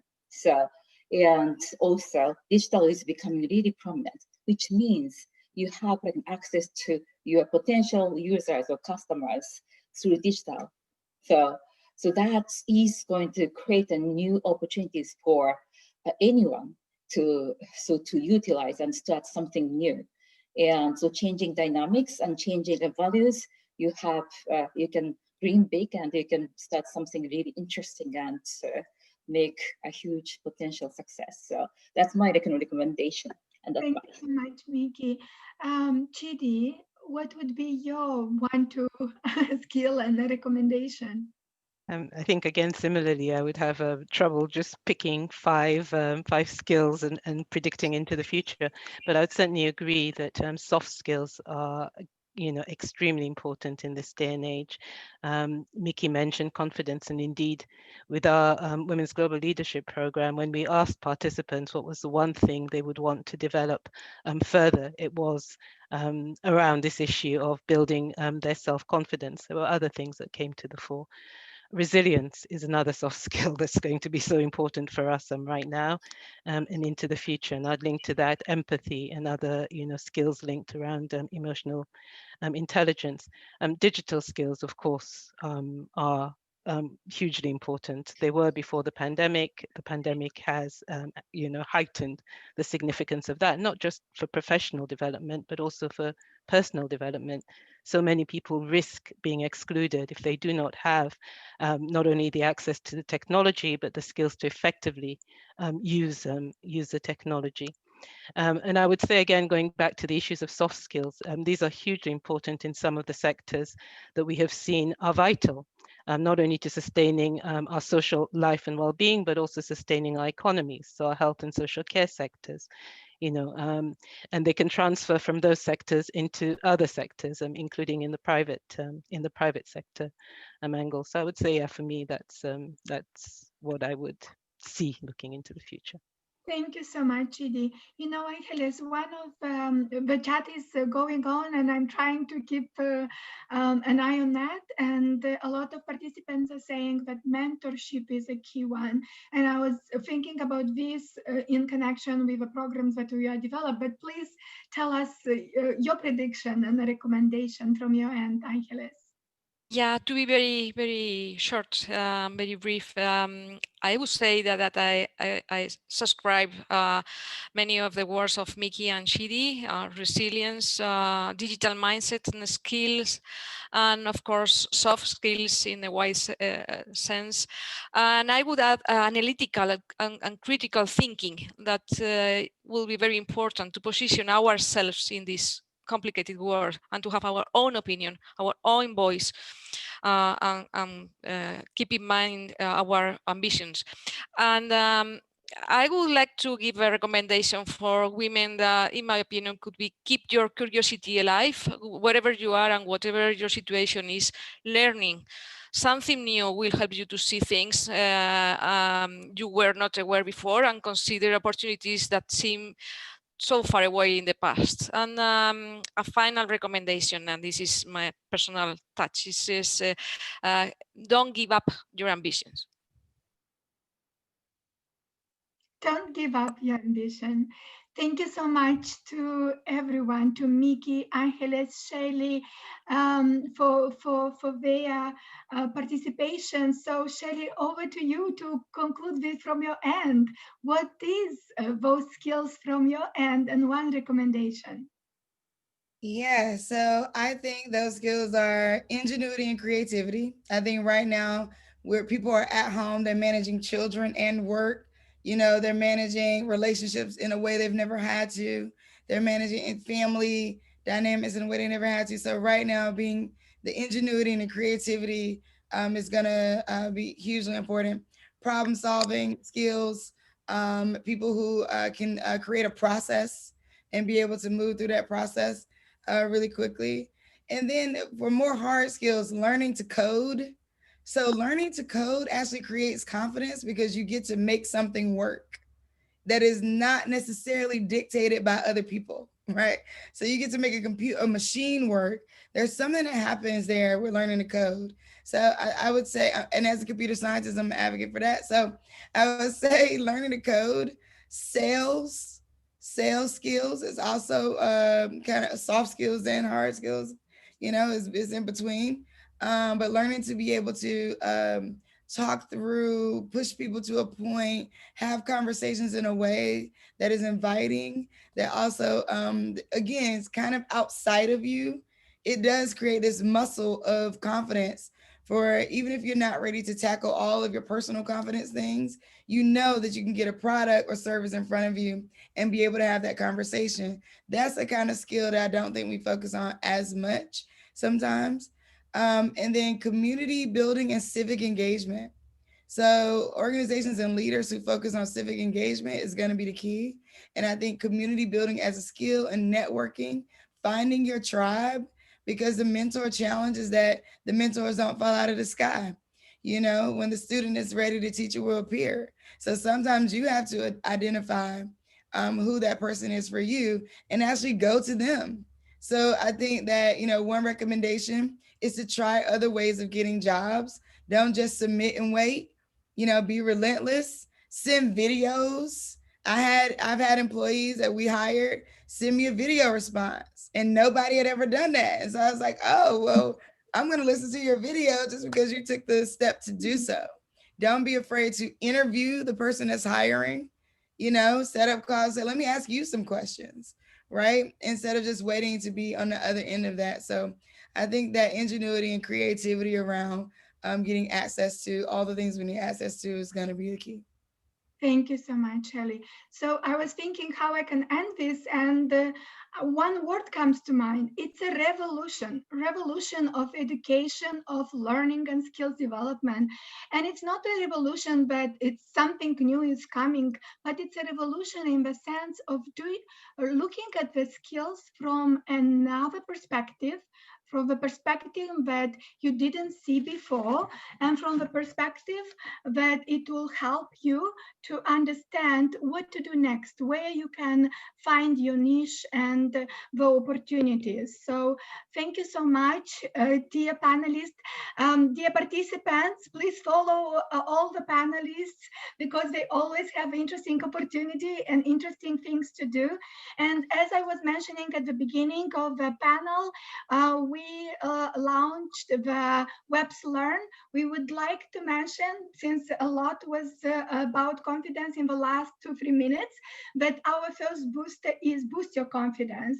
So in 45 minutes, hope that we could bring you the employment aspect of it and how you can gain this skill to help to your development and to career growth.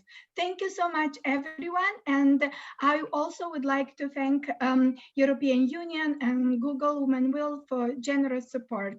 Here's a little bit of preview about Learn.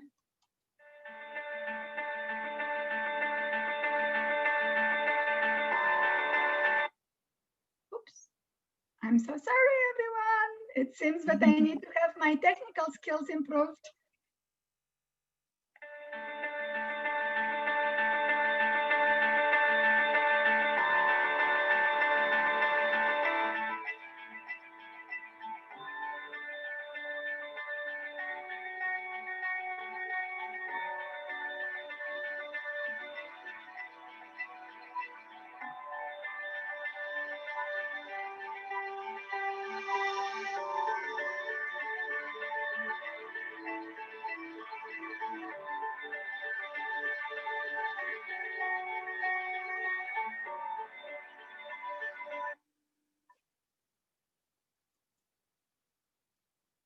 Over to you, Anna.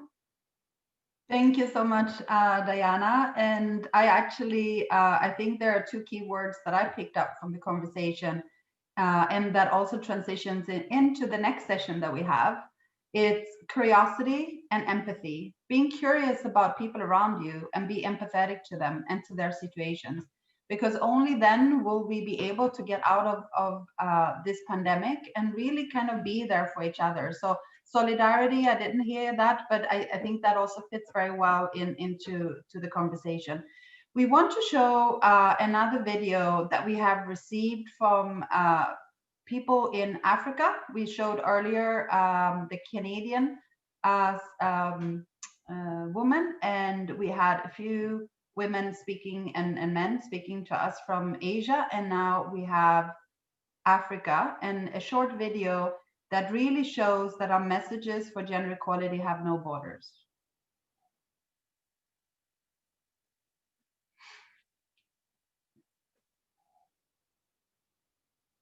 My name is Sister Gloria from Kenya, and I feel women empowerment at the workplace is important because it helps to bring gender equality, whereby women are also able to do the tasks at the workplace that were initially deemed to only be done by men. My name is Benson Oyugi, the director, I Connect Sustained Leadership.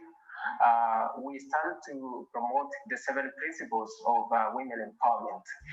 These are the principles which have laid a very strong foundation for our women to get a safe space in the working place, and also to prevent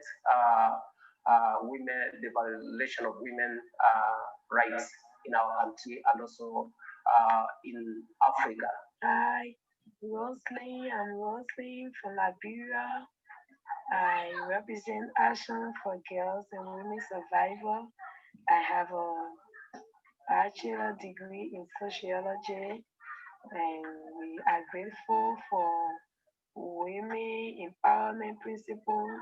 We follow your activities through Facebook. We appreciate everything you do. It is important that you work with us and the world, that you have been improving the lives of people. That you do is so important, and we want to be a part of it. We are very much grateful, and we look up to working with you. Thank you.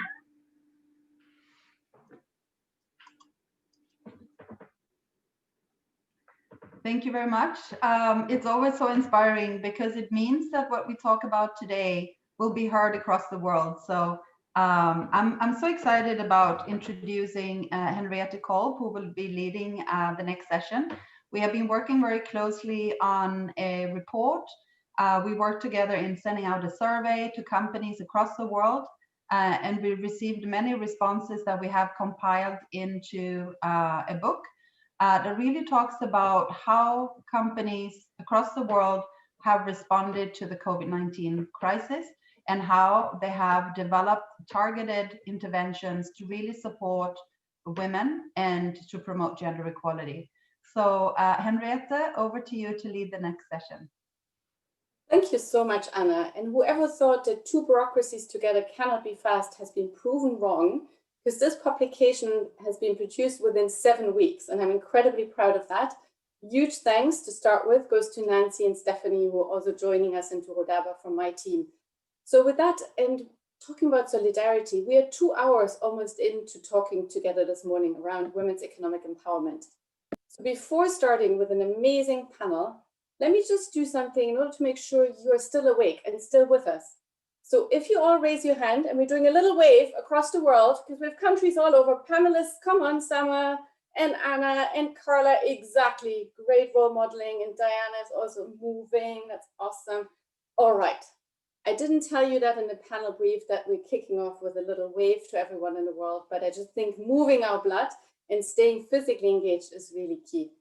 So in this 25 minutes, I would love to flesh out with 3 wonderful speakers what the private sector specifically can do to prevent the widening gender gap from even getting wider, harming businesses, but also harming development impact. My name is Henrietta Kolb, and I lead a team that's fabulous and working tirelessly on getting the private sector to closing gender gaps at the International Finance Corporation. Not everyone might be fully aware what the IFC is. It's part of the World Bank Group, and we are one of the largest private sector development investors in emerging markets. And we're very keen to work with partners on closing gaps in 5 stakeholder groups: corporate leadership, the workforce, customers, consumers, suppliers, the community. And with me today, I have a fabulous set of speakers. I have Samael Zaghi, who's the Chief Human Resource Officer from AXA Egypt. We have Cameron Fowler, who is the Chief Strategy and Operational Officer from Bank of Montreal. And we have Carla Sequeira, who is the Secretary General of, and I'm not pronouncing it in the Portuguese way, Carla, I leave that to you, but of the Business Confederation in Portugal. And why have we selected that fantastic set of speakers? It is because part of them have been responding to the survey we sent out, and Anna just mentioned it, and we've been very lucky. We had over 80 responses from companies around the world who took up the challenge to say, give me one innovative practice at least that you've taken during COVID in order to make sure that women and men come out of this crisis not further disenfranchised, but actually more equal. And so AXA, Bank of Montreal, and the Business Confederation Portugal have done some amazing things that we would love to share with you. But before we go to the company, we're all people, we're all humans.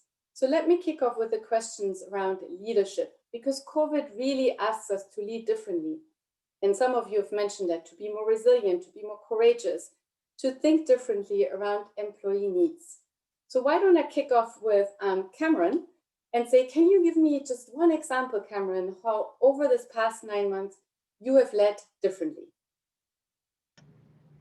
Henriette, thank you so much for the question and for the opportunity to join your group today. And happy to have a chance to wave to the world before we began. That was good fun. Good for you. To me, the practice I would point to that has changed most for me and maybe many on this call has been a more pronounced, purposeful focus on empathy, and specifically trying to understand in a meaningful way the reality of those on our team and within the broader business and the realities they face. That could be the way in which their workday plays out, the way their family life plays out, all of the considerations and complexities of everyone's day-to-day life, because things went on longer than we thought they would do. And so it was more straightforward in the earlier days, harder as we went on. And my observation and learning was that the more I could do small and large things to understand the place that people were coming from, the better our teams would be able to endure what has been a relatively long and challenging time. So empathy, I think, would be the main point for me. Thank you so much, Cameron. Can you give me one nugget? I'm probing a little bit in terms of what was one small thing that you did differently in terms of trying to be more empathic? Just, it can be something very simple. If you wouldn't mind sharing it with us, that'd be awesome. The thing that I did that I thought was potentially not impactful and turned out to be useful to some is once a week, very early in the morning to start my day. I'm an earlier person. I'm less useful later in the day.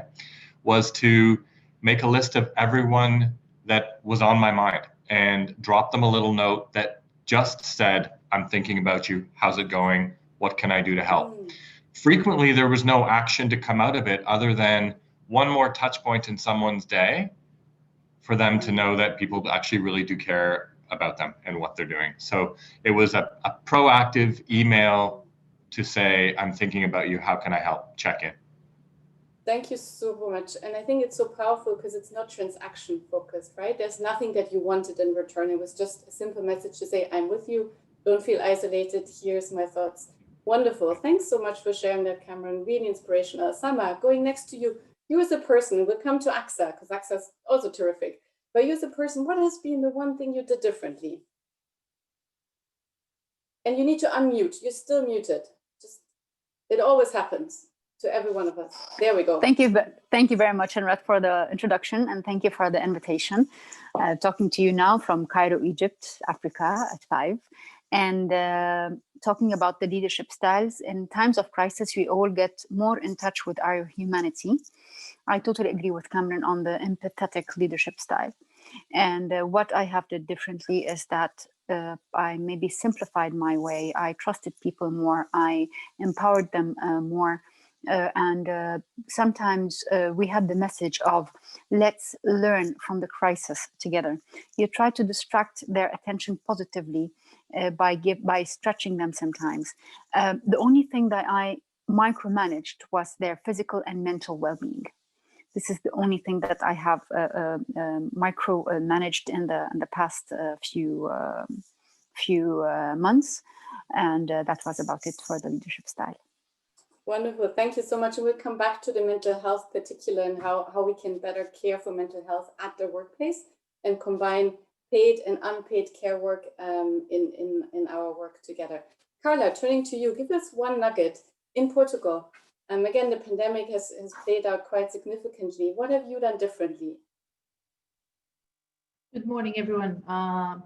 Let me just start by thanking on behalf of OIE, ILO and UN Women for inviting me to this event. I must say it has been very interesting to listen to all of you participants before me, and it's a pleasure to be among you. Going back to your question, Harriet, a specific thing I think the most important or the most relevant thing I personally did during this, since March in Portugal, was one-on-one meetings with my team, very informal. I have a small team, so I was able to do this. But in CIP, we are 20 people, and I managed to do a lot more informal one-on-one, I wouldn't say meetings, I would say just conversations actually, which I didn't do much previously. And also a daily meeting with all the team for feedback and for catching up with all issues. Because everyone was at home, it was easier to do it this way. Great, thank you very much. So that one-on-one time is important because also, of course, we are all more comfortable sharing more vulnerable parts of ourselves in a smaller setting. So thank you for sharing that practice. Now the guide, and Nancy's, I'm sure, putting it in the link, has sort of 6 areas that companies have taken action to make sure that women and men come out of this pandemic not more unequal, but more equal. And so just to run through them, one is around mental health, and we dive into that. The second one is around flexible workplaces and combining sort of this unpaid with paid work and really kind of making sure that people are not drowning in the additional responsibilities of being a teacher, being a kindergarten person, being a carer for an infant, being a worker, and so on. So that's the second pillar of the publication. The third one is around digital access. And of course, we know that women are still 20% less likely to own mobile internet and to access mobile internet. And yet a lot of it moved online. In fact, 60% of the economy is predicted to be online.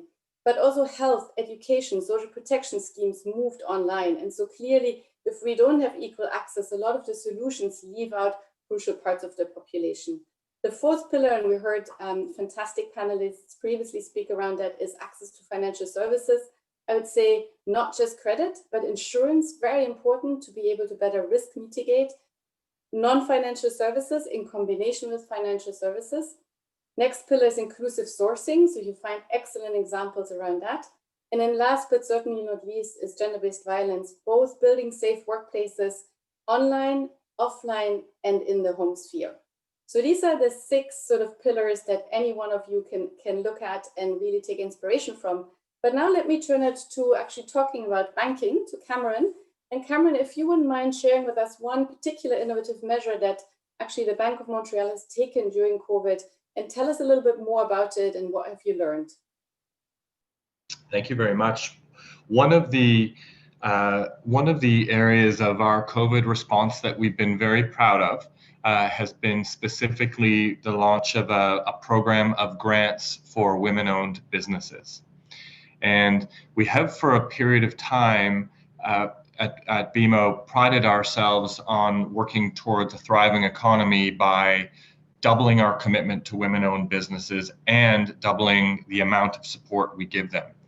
COVID made the opportunity to help greater, but it made it far more complex for us. And the programs that we had been undertaking prior to COVID to more systematically support women-owned businesses were difficult to maintain and run And so we had an intervention. We recognized that 2/3 of small businesses that in our areas across Canada and North America where we participate are in underrepresented communities and specifically women-owned. Fully 1/3 of the loans, COVID-related loans that we were being asked to participate in were coming from women-owned businesses, and a disproportionate number of them were coming from the more exposed industries, personal services, tourism, travel, etc. And so our response was to say that we will focus specifically on getting a campaign of fast funds out to a battery of companies, but specifically focus on 10 companies that represent this exact problem area, the concentric circle of those things that I pointed out, and try to get them $10,000 each as quickly as possible to bridge to wherever this thing was going. That was the idea, and it was brilliant at the time. And then we were overwhelmed immediately because there were more than 1,000 applicants, and we didn't have the capacity to have speed and rigor in terms of figuring out who and how best to help. We brought in outside help. We needed 10 people for a full week to get through the applications and decide where best to put the funds. We got it done, had 72 semifinalists, and that gave us an opportunity to make lots of noise about the need for more to help here. In the end, we did manage to get the funding out, and it's been very well received, and we've learned so much from the whole process and the data linked to it, which I hope we can talk about later. The challenges were not internal ones to our organization. The challenges to this program were not internal. They were because there was support to find a way to do this work, and it's been in place for years. This was more of a logistics challenge. How do we get money out quickly to the right places? And I suspect that our panelists and those listening have been dealing with this specific problem themselves throughout the pandemic, and it's a wonderful one for us all to think about together, because it's incredible what can be achieved when you know what the solution is and you know what the time frame is, and you have only to solve for those two things. But these grants, I expect, become a significant part of our program going forward in terms of the way that we help underrepresented business owners, and specifically women-owned businesses who we acknowledge are struggling more during this time. Thanks so much, Cameron. And I had 6 follow-up questions, but we have very limited time, so I actually would love to dig a little bit around what you've learned and how we can partner in order to get money out the door fast to the people who need it. So those are the tools to come back to. But let me travel to Egypt and to Sama. And Sama, if you could share with us one particular company practice that you're proud of that AXA has taken to support its employees in the community. You are muted. You've got to unmute the unmute button. Yeah. I would like to share a figure that I'm very proud of. Our current population is 50% females, 50% males, where we have almost 40% of our management tier are females. In the executive team, we are almost 30% females. So this is a figure that we really like to maintain and to increase. Before the COVID, we had digged into the equal pay, and we are always reviewing our structures, even when it comes to board structures, to include more women, to have more women participating. And we have launched the Women Leadership Program in 2019, whereby in this program, we focus on upskilling our talent females to give them better opportunities in open vacancies.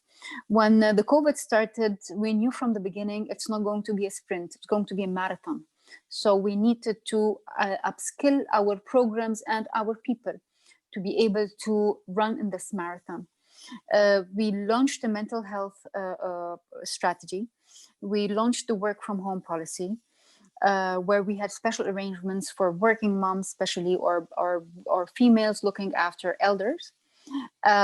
Also, we were very tentative to medical cases. We have launched the second medical opinion, the digital medical checkup and physical medical checkup for women, for pregnant women.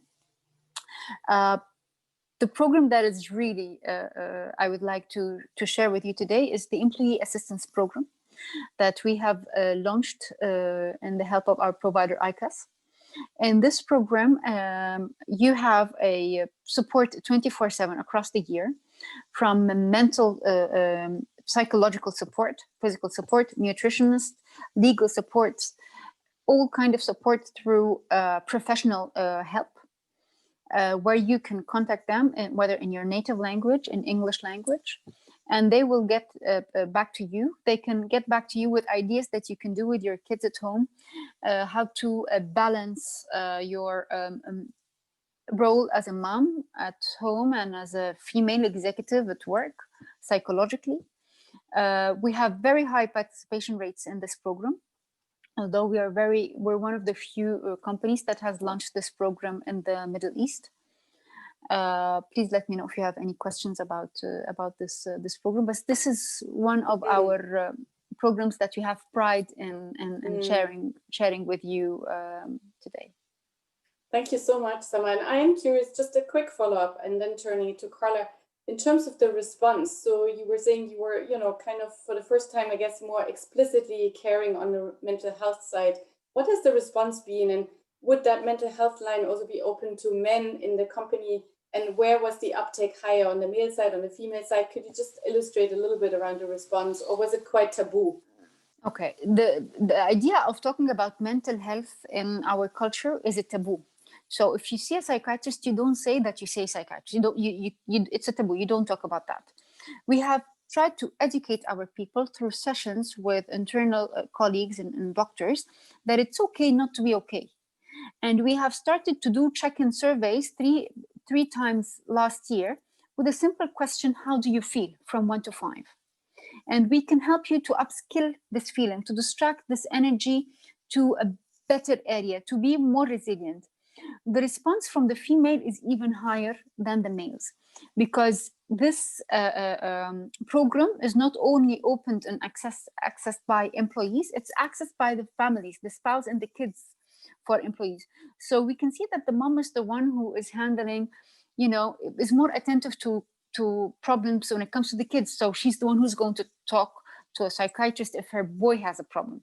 So Right. so the participation rate from the 40% that we have received were mainly 30% females and 10% males.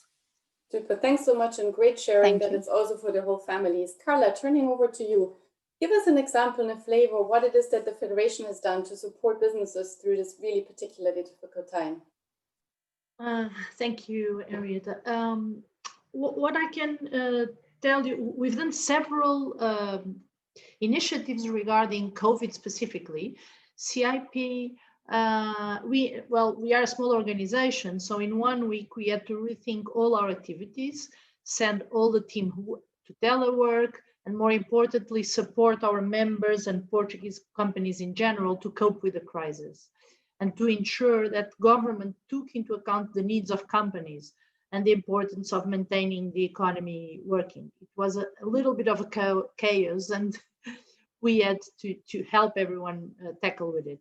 So CIP reinforced the advocacy work on health and economy ministry. We created a daily newsletter to companies to help them know about the pandemic legislation. We transformed all our meetings and events in digital and help our members doing so. We had to invest in, obviously, in hardware for our staff, and most importantly, support them on office implementation at home and upskilling on digital themes, because on average we have a 54-year-old group of people, staff, so it was important also to upskill. And I already told you about the half-hour daily meetings. Regarding specifically gender issues, I would like to talk about an initiative that we have that is not specifically because of COVID, but it happened during the COVID time, which I am very proud of, which is Projeto Promova, which is an executive program for women to balance power. And this project is inspired by a COE, a Spanish Confederation project, Promociona. And the interesting of this project is clearly evidence of the importance of working together as your panel, this theme today. The project was inspired by COE and financially supported by EI grants, from the Nordic countries. And with this, we were able to develop in Portugal a completely new project that goes beyond a general executive program, but that includes coaching, mentoring, networking, and even mindfulness. For 1 year, we are training 30 women leaders that ambition to go to C-level positions. And during this time, they are empowered from each other's experiences, teachers, coaches, and mentors. The main objective being to promote women's to board level, therefore promoting equality and women's social economic inclusion in the workplace. But another very interesting feature of this program is the fact that men also participate. They participate as mentors, increasing and this allows them to increase their awareness to the issue of gender, and I think it contributes a lot to a change of their mindset and of the general mindset of the organization. We therefore, with this project, we therefore contribute to upskilling present leaders to deal with gender issues and reinforce self-confidence on future women leaders. And this goes very in the mindset of the previous speakers that we heard of. Back to you. And I'm sure, Carla, you had a similar problem than Cameron, which is probably demand outstripped what the places you had to offer. 30 people for Portugal is probably not that much. How did you go around selecting those women? And really congratulations to you, because I think community and learning from each other and building sort of an allyship, both with men and women, is probably hugely helpful, in particular during COVID. But I'm curious, how did you sort of select who are the 30 women to come join? Well, in fact, it was a challenge because companies we had much more enrollments. But what we did is we're doing now a second edition.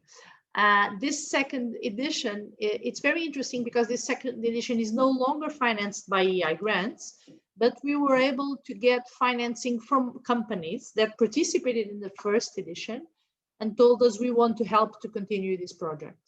And so we had, we are now starting to the second edition, but we already have 3 companies, and I think we will have more, that big companies, obviously, that were willing to help us promote this project together with others. This is very interesting because actually companies, I heard before, companies want to lead. And I think this project is showing this, that companies want to lead this cultural change. I had two other interesting examples that I would like to share with you from Portuguese companies. One of them is... Carla, is it okay just to jump in and come back to you? I just want to make sure that because we have such limited time, so I'll come back at the end, if that's okay. Turning back to Cameron, because what's really useful is for, I think, our 239 people online is, what have you learned? What have you learned, and what would you do differently if you had to do this program again? As we all know, pandemic is moving on, and we probably have a little longer to hang in there. What are the key takeaways from the program? The key takeaway, I think, for me is that COVID has made us recognize that notwithstanding the progress that we have made in specifically female representation within the organization and within the small business community and within financial services, it's fragile. So we mustn't let the trend lines be the only dimension that we look at. That's the most important learning. The second most important learning for me is we were very pleased to have put a permission request in with each data permission request in with each of the applications, such that we were able to take the information from each of the 1,000 applicants and share it with a university partner, Ryerson University here in Canada, and use it to extract themes from which we established a forum of government, university, financial services, and others. And that work is underway still, but to me, it makes the process more of a living, breathing thing that says, okay, well, what can we all learn from this? We will be able to enhance the way in which we provide lending and small business support beyond loans, as you rightly said right at the beginning. But it's helpful for our broader public sector, broader financial services, et cetera, to understand those themes as well. And I think that's, in many ways, maybe the most important thing to come of this, because it's enduring. It's more enduring than $10,000 might be. Thanks so much. And I think sex-segregated data and sort of trends and analyzing those is super helpful. And oftentimes, even though we're living in a data dump world, we surprisingly still lack huge amounts of sex-segregated data, in particular in the private sector. So thanks for your effort in terms of making it last beyond COVID and really induce learning. Sama, just a couple of things that you have learned in your program. Is there anything you do differently? What's sort of the future commitment that you're making? In time of crisis, you reevaluate your purpose. And by this, you reevaluate, do you really work in the place that values your purpose? You believe you can do a change. And it's a very good opportunity that one day you will remember that you were there in time of crisis. And what have you done? Have you done a change? Have you helped in educating people to adapt to a new normal, which you yourself have no clue about? When you help people to be resilient, it makes you more resilient. In times of weakness, you just need to give a boost of confidence to other people around you through your program. Maybe sometimes you need to keep on nagging so that they use this, that they use the program to show them the benefit of this. And then when they try it, they really like it. So you need to be resilient yourself. This is what I want to thank Corona, honestly. I really want to thank this time, because it helps me reevaluate my purpose and accordingly the business purpose. Right. And will the it was helpline a challenge. The what? Will the helpline and the mental health support be available post-COVID? Is that something you think you cherish? Yes. And keep? Yes. So in the new normal, there are things that we're carrying with us. We're having a work from home policy post-COVID. Mm-hmm. We're maintaining a mental strategy, a flexible strategy that is going to be adapted with the situation. This is going to be post-COVID. We're going to maintain our physical support, from the second medical opinion to digital checkups to physical checkup post-COVID. Super. Yeah. Thank you so much, Sama from Egypt. I really appreciate your insights, and I also love what you're rescuing from the crisis into hopefully a more stabilized economy and a more healthy economy. Carla, last words from you. What is it that you're safeguarding and learning to hopefully take into a post-pandemic world that makes it for a more equal world? Oh, for sure, I will be taking flexibility for working in flexibility is the most important thing we take. I think co-workers and people will not want to continue having very structured work. So this is for sure the smartest thing to do. Supporting gender themes has also been very interesting these times of COVID, and for sure CIP will continue to do this because it's economically important for companies. So I would say that these two issues are for sure the most relevant ones we will continue working for. Thank you all three so much. I would have loved to have another hour with you, but just in recap, we started off with a couple of really, I think, insightful remarks. One is empathy and the thought. So that's T, first T, thought of others. Second one is trust. So second T, I think Sama said, I trust more. The third T that Carla started off with is time. She invests more individual time in others. And so I really like those 3 T's as to what we all, every single one of us who's dialed in, can do to make it kinder and more bearable for people who are going through sometimes horrific situations. So that's on the personal side. And then we had a whole bunch of phenomenal professional insights from the companies. Key ingredients to support is mental health for your employees, is flexibility around workplace policies and expectations and resetting those expectations. And of course, money, and really getting money to where it's needed most. And women entrepreneurs have had to close their businesses 5.9% at a higher rate to men globally. But in many countries, we know that that figure is even a lot higher. So that's the global average around how women entrepreneurs are more disproportionately impacted. But they're also more disproportionately impacted by not accessing working capital. And so Cameron's example was really great to see how grants could make a huge difference in that time. And in order for us to be more effective in tailoring these solutions, we collectively need the data to better tailor and safeguard what we're doing.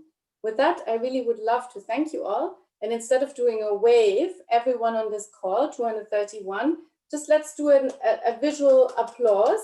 Move your hands so you can get a bit of hand exercise for our panelists. Yay, okay, great. And I hand back to Anna for the next session. Thank you all so much. Thank you. Thank you so much, Henriette. Thank you so much for. Thank you so much. Thank you very much for your very inspirational thoughts. I was inspired very much in the report that we worked on with one example in addition to yours, is one from Kenya. Henriette was talking about thought, trust, and time. And I think this is also the essence of what this company did in Kenya, which was really to help us all working from home to keep our children busy. And I think that I think this is a very inspirational and creative solution that to a problem that we all have working from home. Everyone with children know it's challenging to keep the children busy while we are trying to work. So thank you so much for this very insightful conversation. I would now like to introduce Dan Seymour, who is the director of the Strategic Partnership Division at UN Women. And he will introduce the next session, which is our film screening. And over to you, Dan.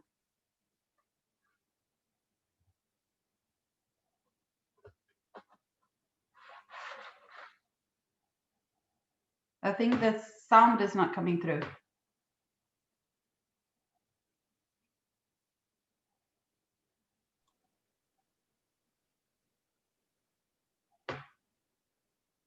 Well, thank you for joining us today. My name is Dan Seymour. I'm the Director for Partnerships at UN in its headquarters in New York. 2021 has been a challenging year for all of us. We're all very well aware of that and the disruption it's caused in our professional and personal lives, in the companies that we work in, the communities that we serve, our customer base.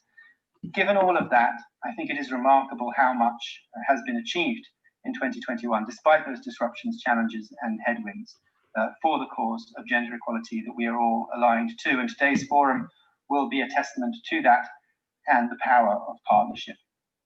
We Empower, the G7 program of UN Women, ILO, and the European Union have produced a documentary on gender equality in the world of work, which charts the path from the Beijing conference, that landmark event in 1995, to the present day. And it focuses on a story which has been relatively untold about the role of the private sector in achieving SDG 5. It looks at the evolution of gender equality and women's empowerment in the world of work, what has happened, why it's happened, and the lessons that we can learn from it so that we can continue this work going forward. And it also shows the role of the WEPs in the workplace, marketplace, and community in making this happen. I'd like to say a special welcome to all our current WEP signatories who are joining us today. I want to congratulate you all for the work and achievements, which we'll hear more about. It's not a competition, but competition is not necessarily bad. The countries with the highest number of signatories currently are Brazil, Turkey, Japan, the USA, and India, along with Spain.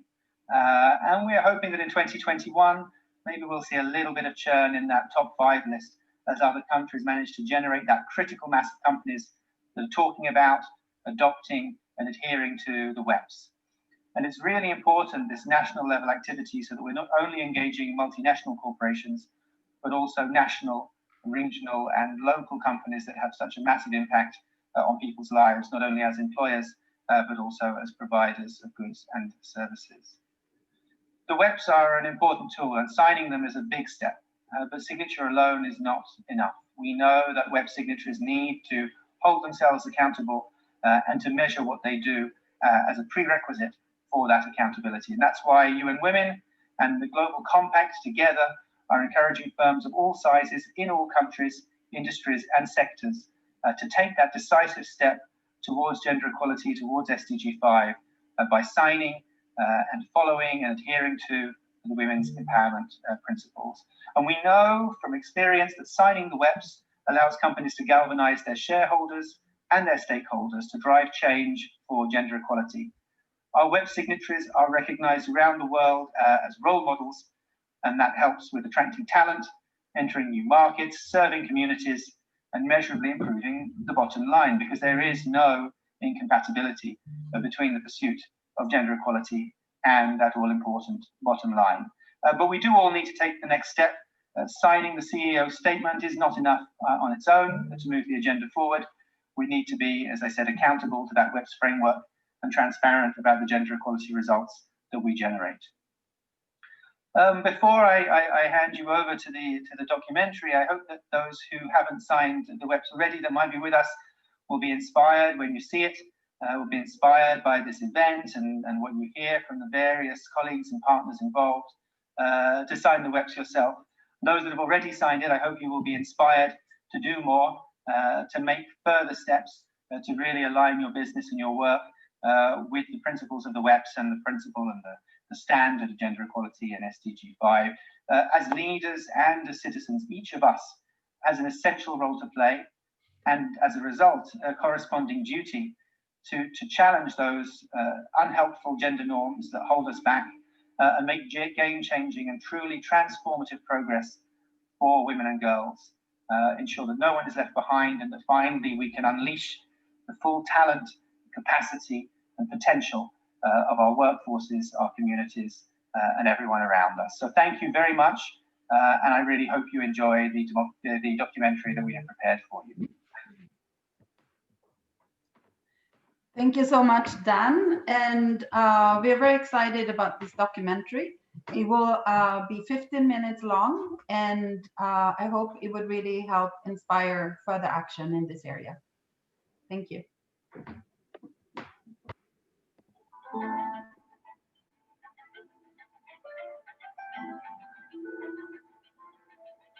It was a moment in the 90s when it really felt like something new could happen, because we were at the end of the Cold War. There was a sense of possibility of doing something different. We didn't have the internet, so we faxed, we called. There were 40,000 plus women, literally from all over the world. I mean, you couldn't help but be impressed. The women's movements all came together and began to network. We built a growing understanding that all issues were women's issues, that women had a voice, and violence against women is a human rights issue, which was the work that I had been doing on making women's rights seen as human rights. All of that culminated in 1995 with the Beijing Conference on Women. The little fires started all over the world, came together in Beijing to make a big bonfire. There was a sense of purpose, as well as the joyfulness in our being together. I was a 21-year-old college student. I knew that this is how I would learn. And so I just knew I had to go. For me, the turning point at the conference was when I heard Hillary Clinton give that famous address. It is a violation of human rights when babies are denied food. As she got into that litany of human rights violations around the world, and you began to see in the audience the sense of their moving into the speech in a very intimate way. If there is one message that echoes forth from this conference, let it be that human rights are women's rights and women's rights are human rights once and for all. The reaction was extraordinary. It was something you knew all along, but to have somebody in that position articulate it made it even more important because she educated the rest of the world. I still get emotional when I think about it. We felt like we were arriving on the world stage, and the world stage was open. It was really the intersection of government with civil society, and there were a lot of women interested in women's empowerment in the private sector also present. We were all sort of saying this is what it would mean for women to be empowered, and the document that resulted is still, I think, a progressive manifesto for what that could be. The Beijing Declaration and Platform for Action marked a new era in the fight for gender equality. It has led to major advances, including 274 legal and regulatory reforms in the 131 countries. It becomes sort of the map for activism on the part of governments and private sector as to what to do going forward. It was just a growing recognition that if you leave half the population, half the talent pool, half the sort of natural resources of a country, of a community, of a corporation behind, how can you move forward? How can you compete in a global marketplace?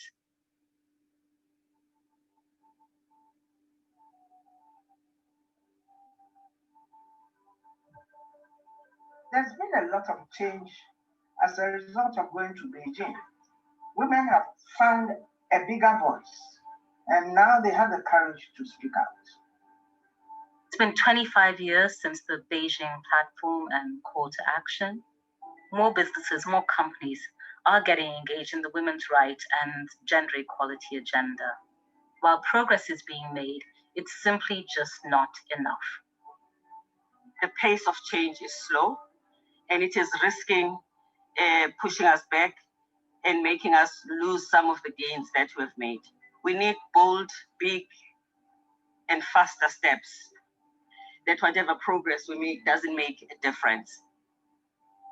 I think the Fourth World Conference on Women was a milestone moment, but obviously since in the last 25 years, things have changed. New technologies have emerged, new issues have emerged. Statistics tell us that women earn only 1/10 of global income, while they contribute to 2/3 of the entirety of working hours. The gender equality gap will take 257 years to address. This will take private sector taking the lead, but also collaborating with government around policies, collaborating with other stakeholders to ensure that women can truly be equal partners to men.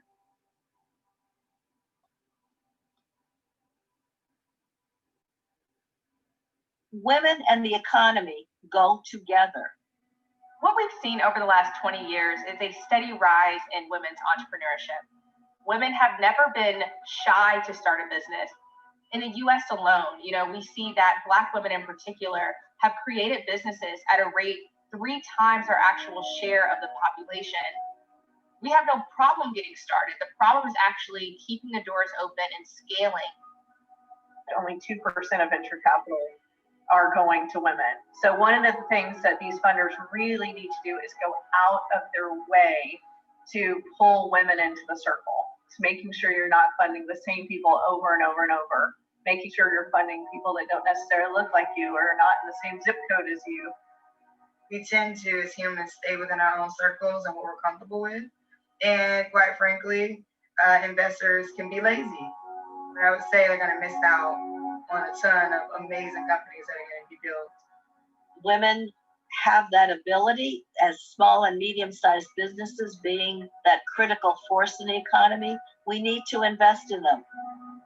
If women are simply brought up to the level of men in their countries in terms of economic opportunity, we could increase global GDP by $28 trillion by 2025.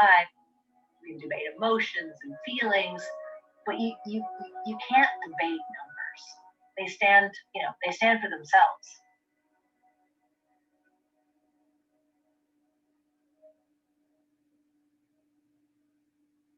Unfortunately, there are a lot of systemic barriers that women experience at work, whether it's harassment and violence or lack of access to affordable childcare.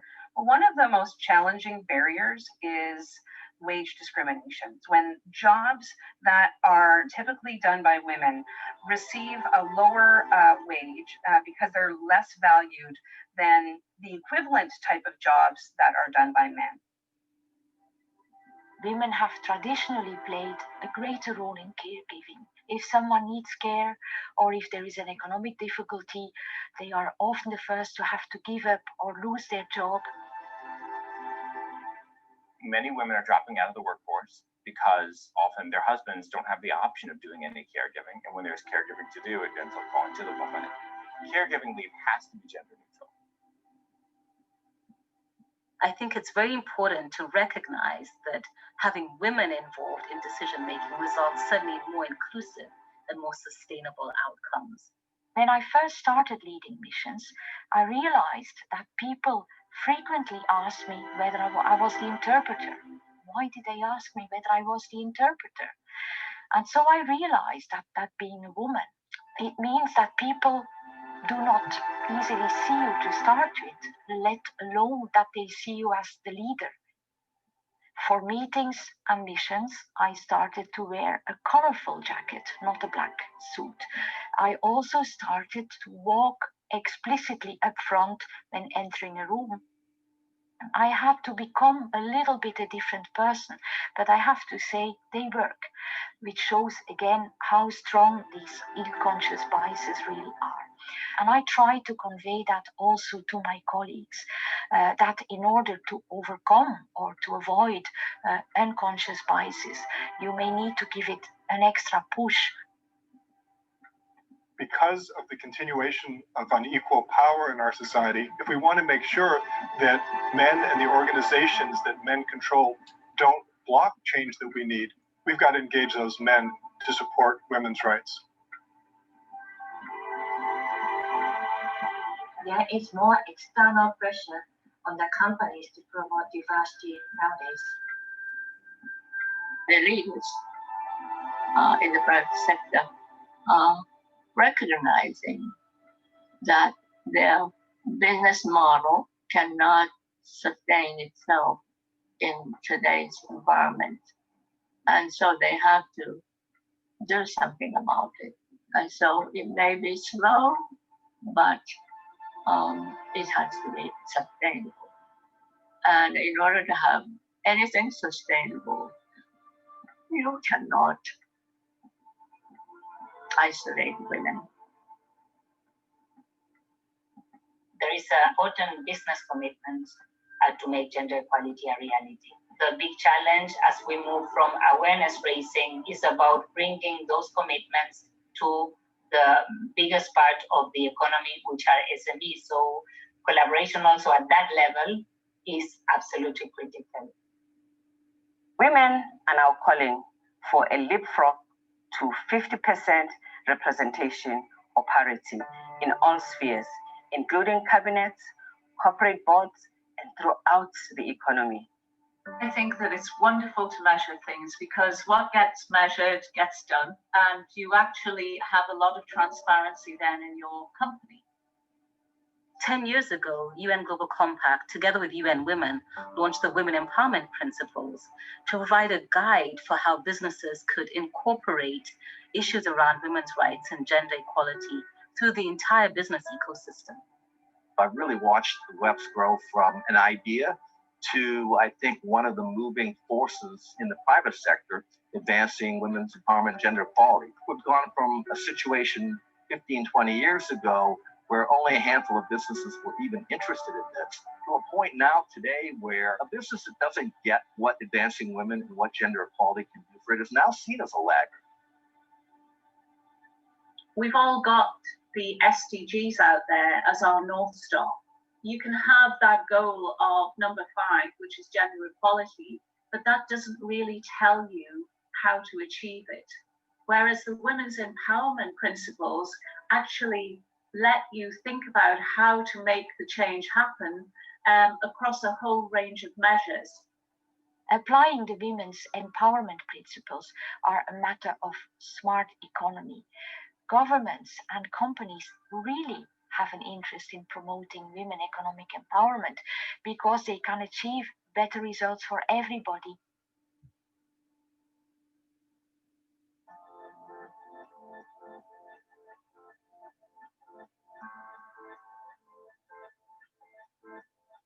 I started out like many young people on the margins, sort of grabbing the microphone, trying to be heard. I think sometimes when people get discouraged, they don't realize how much has changed. I mean, in the 50 years that I've been an active person, I have seen phenomenal change in the US. I want young women to understand that their generation is going to need to make gender equity sustainable. So you have to be vigilant. It's vital to engage youth in the advancement of gender equality, and things like diseases and pandemics, as we're currently experiencing, really brings it to the fore for young people of the potential to envisage a world that looks different. When I think of inclusion, I think about building bridges in places where we then encourage people to walk across them and feel like they belong. And I think if we could look at inclusion in that way, we're all going to come to the table and be able to make the company or efforts better because we have different understandings of the world. And that is the real key to the inclusion and the diversity pieces. We're not check boxes. We are highly intelligent women who could really be helping companies thrive. It's not possible to not have equal participation by more than half of the world and hope to drive forward an inclusive and sustainable world and drive forward prosperity. Women's empowerment and indeed gender equality is an all of society issue. It's important to ensure that we can get all sectors, all areas of society engaged in addressing this very fundamental challenge. The glass is more half full than it is half empty, but we've got to fill that glass up. This journey continues. This is the time for disruptors, young and old. Time for actions to change the course of history for women and girls. We know the problems, we know the root cause of them, and we also have enough best practices at this point that we really need the rubber to meet the road.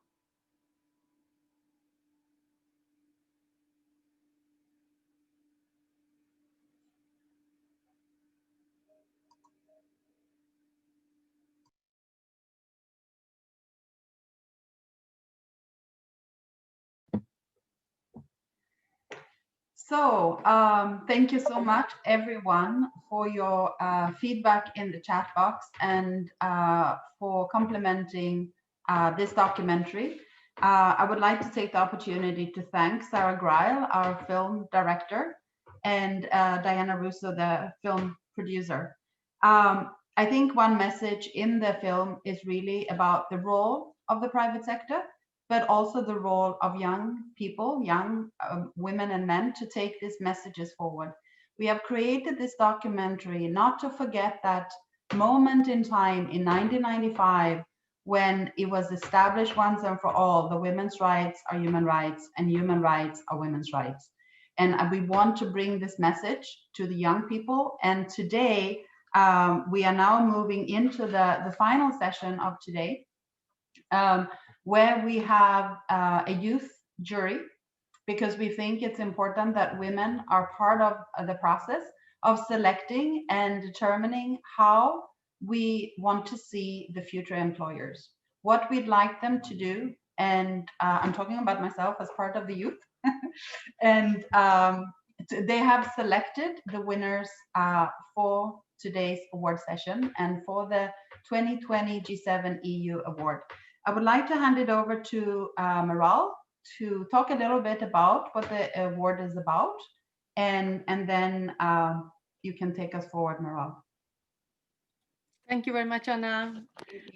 Dear panelists and participants, the WEPs Women's Empowerment Principles have been a very valuable framework over the past 10 years, as we have seen, and have guided the private sector and the business associations to advance gender equality and women's empowerment. So today we have over 4,000 companies, actually 4,100 companies, that are committed to WEPs, and through the awards, we aim to recognize the efforts of those signatories that promote gender equality and economic empowerment of women at work through responsible business conduct. We organized the 2020 WEPs Award for companies in G7 countries and in the European Union member states. The signatories tonight are awarded on 4 categories for their exceptional championship of gender equality within their organizations and networks. So we will have the awards of Best Leadership, Best SME, Best Women-Owned Business, and Best Network. We had a process of 2 steps to assess the companies. First, the UN Women jury shortlisted 5 candidates at each of the 4 categories. And then a jury of young women, and you will meet them all soon, assessed the anonymous applications based on 3 criteria: innovation, transformation, and impact. So today, I felt myself like in the Oscar, I think, inviting this young woman, and has also been a way for us to shed the light to the future of work. Now I'm welcoming Lucia Klestinchova to give introductory remarks and moderate the award ceremony.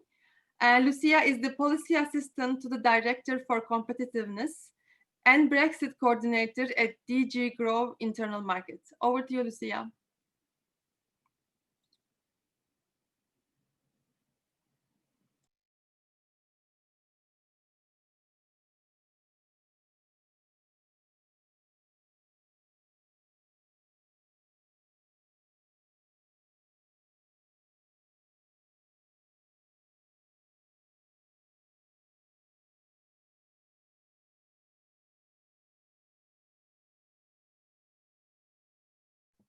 I think Lucia has a technical problem, so we are trying to resolve the technical problem. I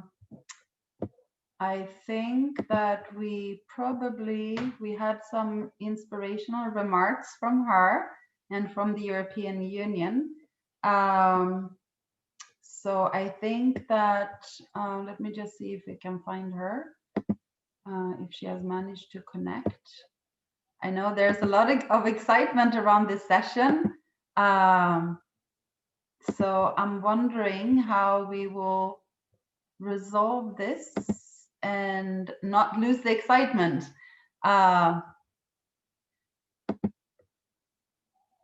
Maybe what we can do is to take the inspirational remarks from Lucia when she managed to get online. And yeah, I don't see her. And then we probably will hand it over to the first award category. So maybe we can put the slides up. Maral, you are muted. Yeah, sorry. Maybe can we invite the youth jury to present the first award category while waiting for Lucia? Award. We'll hand it over to the youth jury to take us through the first, the Best Leadership Award category.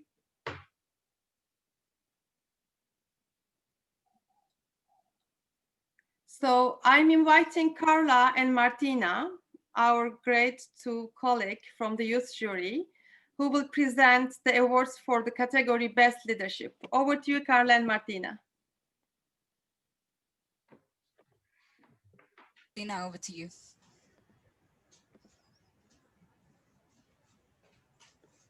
Morning. Good morning. Very nice to meet you virtually. Thank you so much to UN Women, amazing staff, for this great opportunity. I'm Martina Rogato with my colleague Carla. I'm a sustainability professional and professor and human rights activist. Today is the International Day of Human Rights. And from the next week, the incoming Sherpa of Women 20, the engagement group of the G20 focused on women empowerment. Thank you so much for these opportunities. I give the floor to my colleague, Carla. Thank you very much, Martina. So my name is Carla Drpic. I come from Croatia, but I currently live in the UK. And I recently completed my master's degree in war studies at King's College London. And I currently work as project manager in the area of social sustainability and integrity. And today, Martina and I are delighted to present the Best Leadership Award to Procter & Gamble from the USA.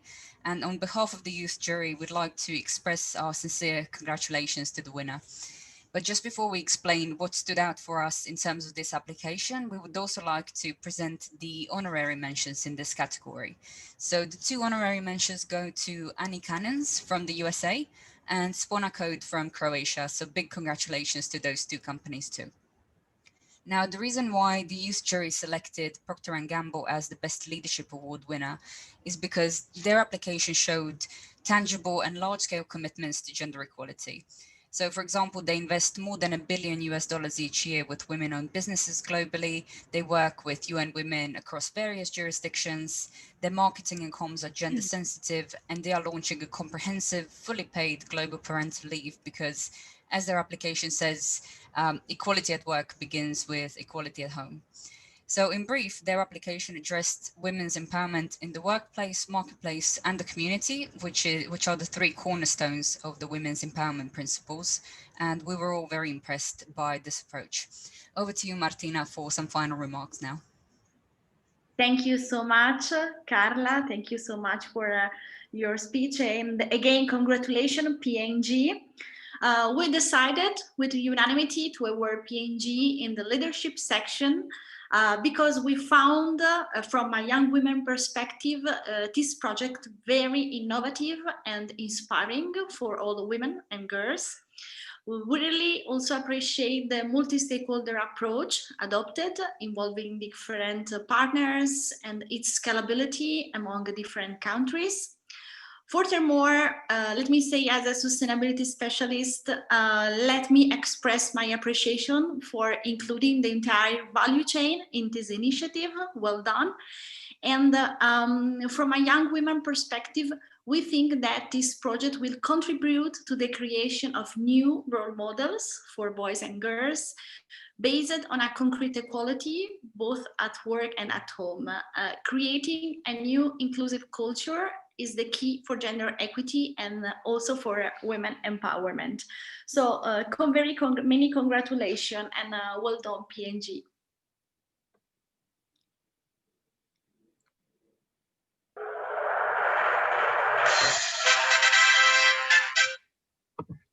Thank you. Over to Jamila to talk a little bit about the work of P&G.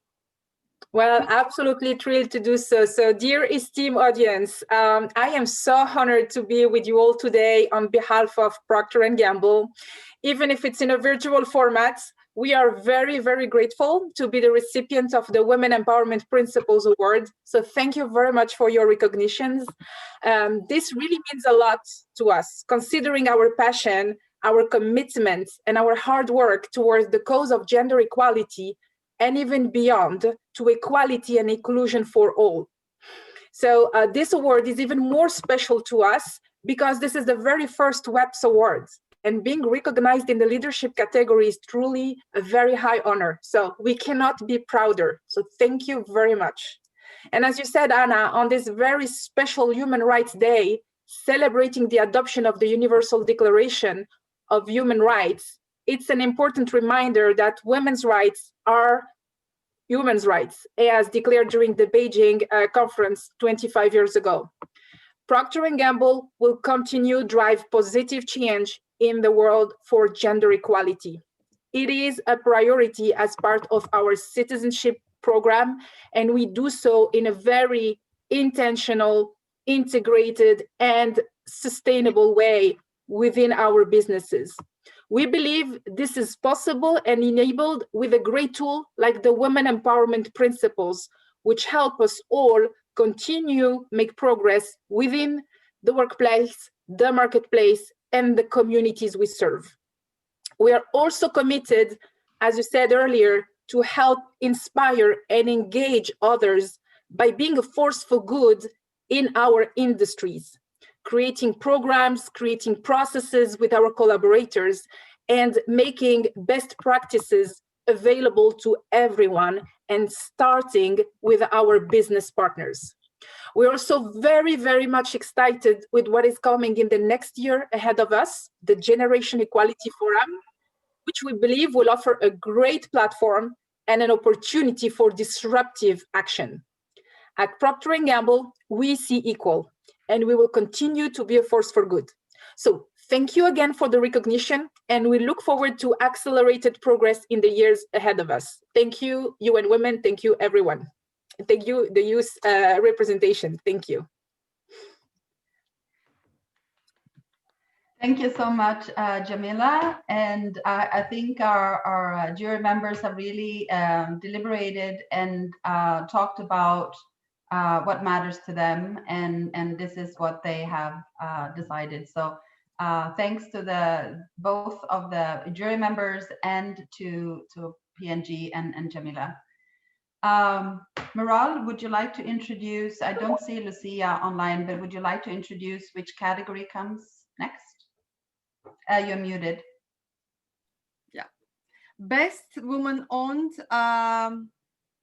business category, and I'm inviting Yulia Tarasova. I'm inviting Rebecca Freitag and Amelia Torok, our youth jury, to introduce the winner. Okay, hi. Thank you all for being here today. I'm Amalia, and I'm a student at the University of Manchester.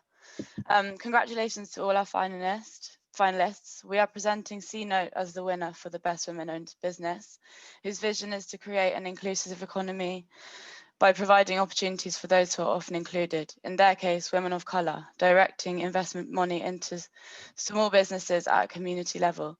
We would like to give mention to this company's CEO, who, as a daughter of immigrants, has always aimed to empower women in disadvantaged positions, and also their COO, who I believe is with us today, and who has used her experience in finance to co-found the company and advance the position of women.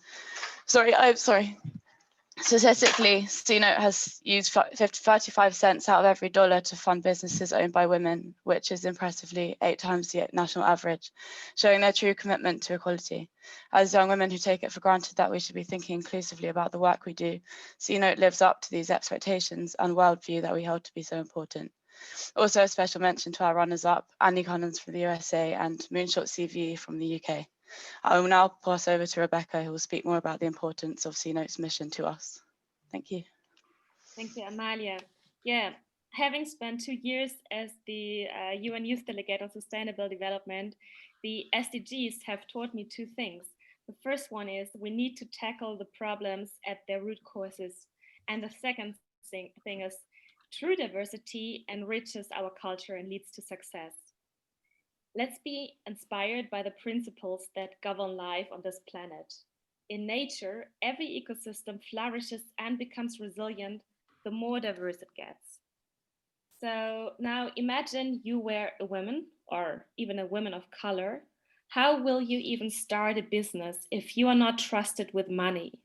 And how will you ever prove that they were wrong, not funding you, and show them your successful enterprise?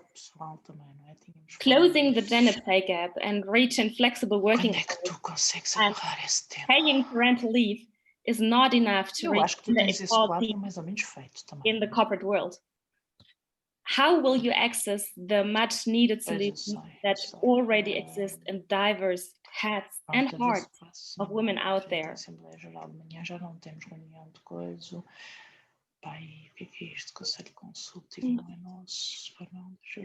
So how will we access the much needed solutions that already exist in the diverse heads and hearts of women? Rebecca, just hang on for a little bit. Maybe Chris, could you please mute the that are not speaking? Thank you. Continue, Rebecca. Yeah, sure. Yeah, so I will repeat the question. How will we access the much needed solutions that already exist in the diverse heads and hearts of women out there? And the answer is by tapping into the power of diversity, just the way nature does it, which means for us, women founding businesses as well. So, dear frontrunners, let's go further. Let's tackle our problems pioneer style and strengthen our colorful female economic foundation. Thank you.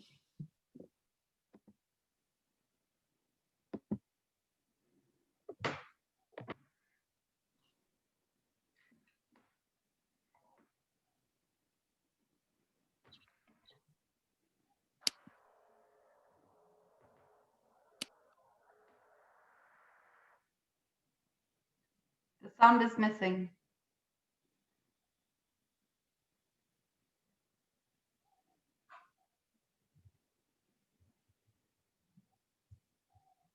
Started C-Note. Hi, my name is Yula Tarasova, and I'm a co-founder and COO of C-Note. In 2016, myself and another woman started C-Note, a financial platform that offers people a chance to make money investing in causes and communities they care about. C-Note's mission is to close the wealth gap by empowering underserved communities with equal access to capital. We direct every single dollar invested via C-Note towards funding affordable housing, small businesses led by women and minorities, and economic development through our national network of community lenders. From the start, C-Note's goal was to make finance more inclusive. A loan product that incorporates specific needs of a female-run business, or thoughtful and caring employment practices that set female employees for successful career growth within and beyond C-Note. Everything we do here at C-Note is guided by our North Star. How do we build a more inclusive economy?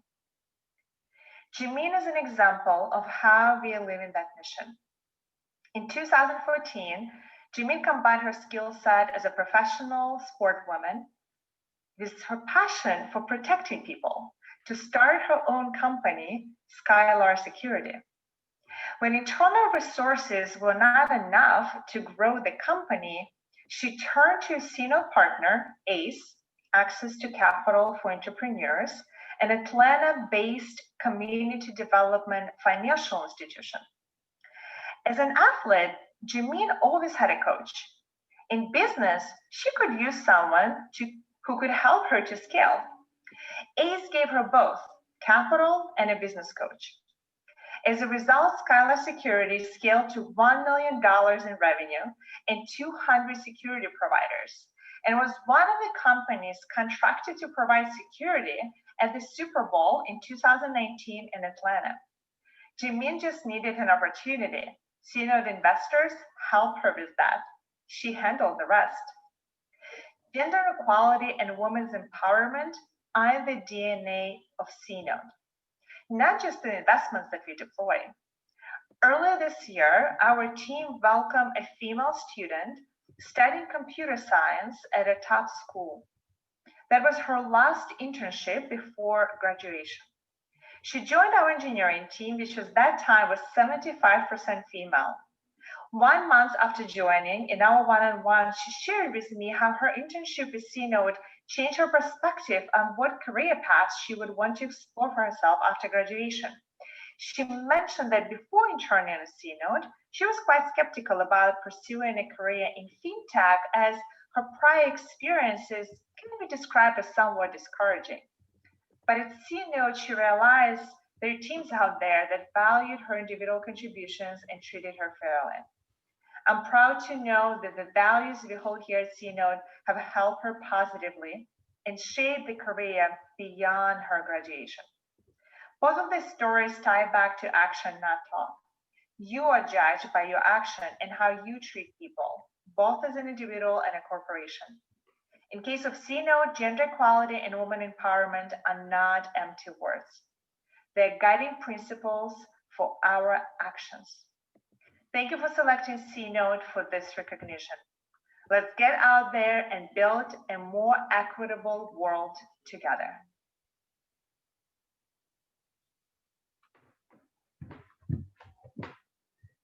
Thank you so much for these comments from C-Note. I think we'll move on to the next category. Maral, would you like to introduce it? Sure. So we are inviting Bianca Melinte and Shania Hurtado to introduce themselves and to present the award on the category of the best SME. Bianca and Shania, over to you. Hello. Hello, esteemed audience. Thank you so much for joining us today. My name is Shania Hurtado Valbuena, and I am an activist for gender equality based in the United States. As a Venezuelan American, I currently work with Girl Up, a United Nations foundation that's dedicated to achieving gender equity, specifically among adolescent women. And I serve as a Girl Up teen advisor and coalition leader of the Girl Up Southeast Texas Coalition. I also currently serve as a Women Deliver Young leader, mobilizing for change through an intersectional feminist network. Now for the awards. Firstly, congratulations to the honorable mentions, Fly Technista from the United States and Wise Her from the United States. Thank you so much for your work in progressing the movement for gender equity in the workplace. Now, my fellow youth juror, Bianca, will announce the first prize winner. Excellencies, dear distinguished women, my name is Bianca Melinte, and I'm the head of gender equality at the United Nations Youth Association in Denmark. My mission is to empower young women and girls to become confident creators, innovators, and leaders by disrupting and dismantling negative stereotypes and gender inequalities.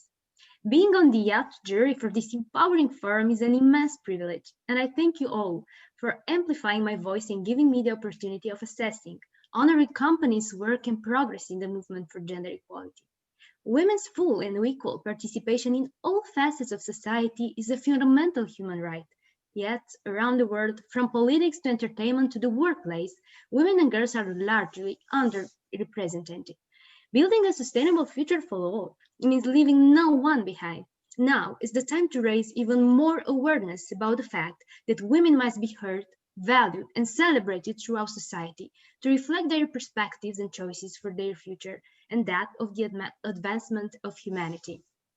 This jury experience was beyond inspiring, though it was a tough choice, and I want to express my admiration and gratitude to all the companies that are working hard to promote diversity, inclusion, and the importance of women's economic security. You are the superheroes that we all need.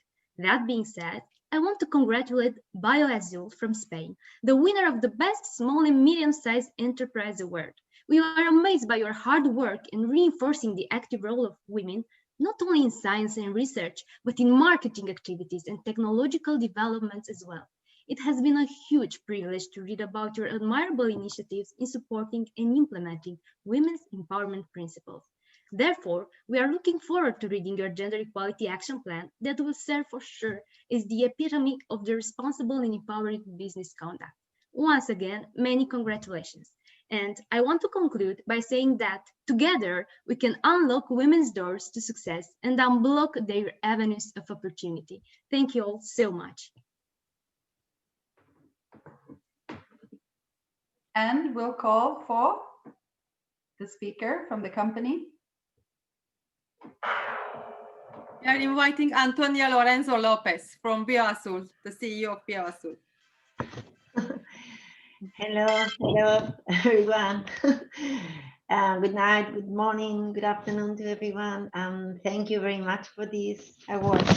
I am representing today BioAzul team, and we are very, very happy and very honored for this award, which means a very important recognition of our daily work. And I hope it serves also as an inspiration for the SMEs and entrepreneurs. BioAzul is a small company located in the south of Spain. We are running for 17 years and our team is formed by 14 professionals. 50% of them are women. The company is owned, in fact, by women, which is me.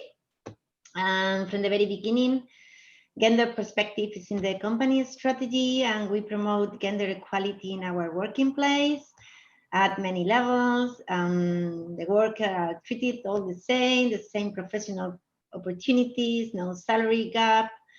Measures for family conciliation are implemented for mothers and fathers, as well as flexibility in working times and working from home.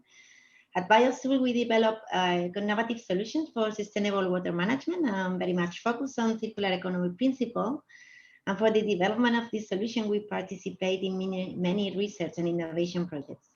And we work every day to challenge gender stereotypes and to empower women by increasing their participation in these projects. The actions are not only focused on Biosul staff, whose women are involved in science, research, technological development, marketing, and management activities, but also on achieving this gender balance in our project partners teams. We also include activities in our project focused on evaluating the impact of gender in the project implementation. Gender-sensitive research helped to understand how women's participation in decision-making translate and also contribute to more nuanced research that generate stronger results. So we will keep on following women empowerment principle now more than ever, because we are very motivated by this award, and reinforcing the involvement of women in research, innovation projects, in the participation of the events we organize by Biosul, encouraging also our partners to implement this gender equality measure in their organizations. And I would like to finalize mentioning that I felt very proud. I personally felt very proud when I was informed that this jury selected Biosul as they think that this is a company they would like to work for or with in the future. And after reading this, everything seems to make even more sense. So thank you very much and take care.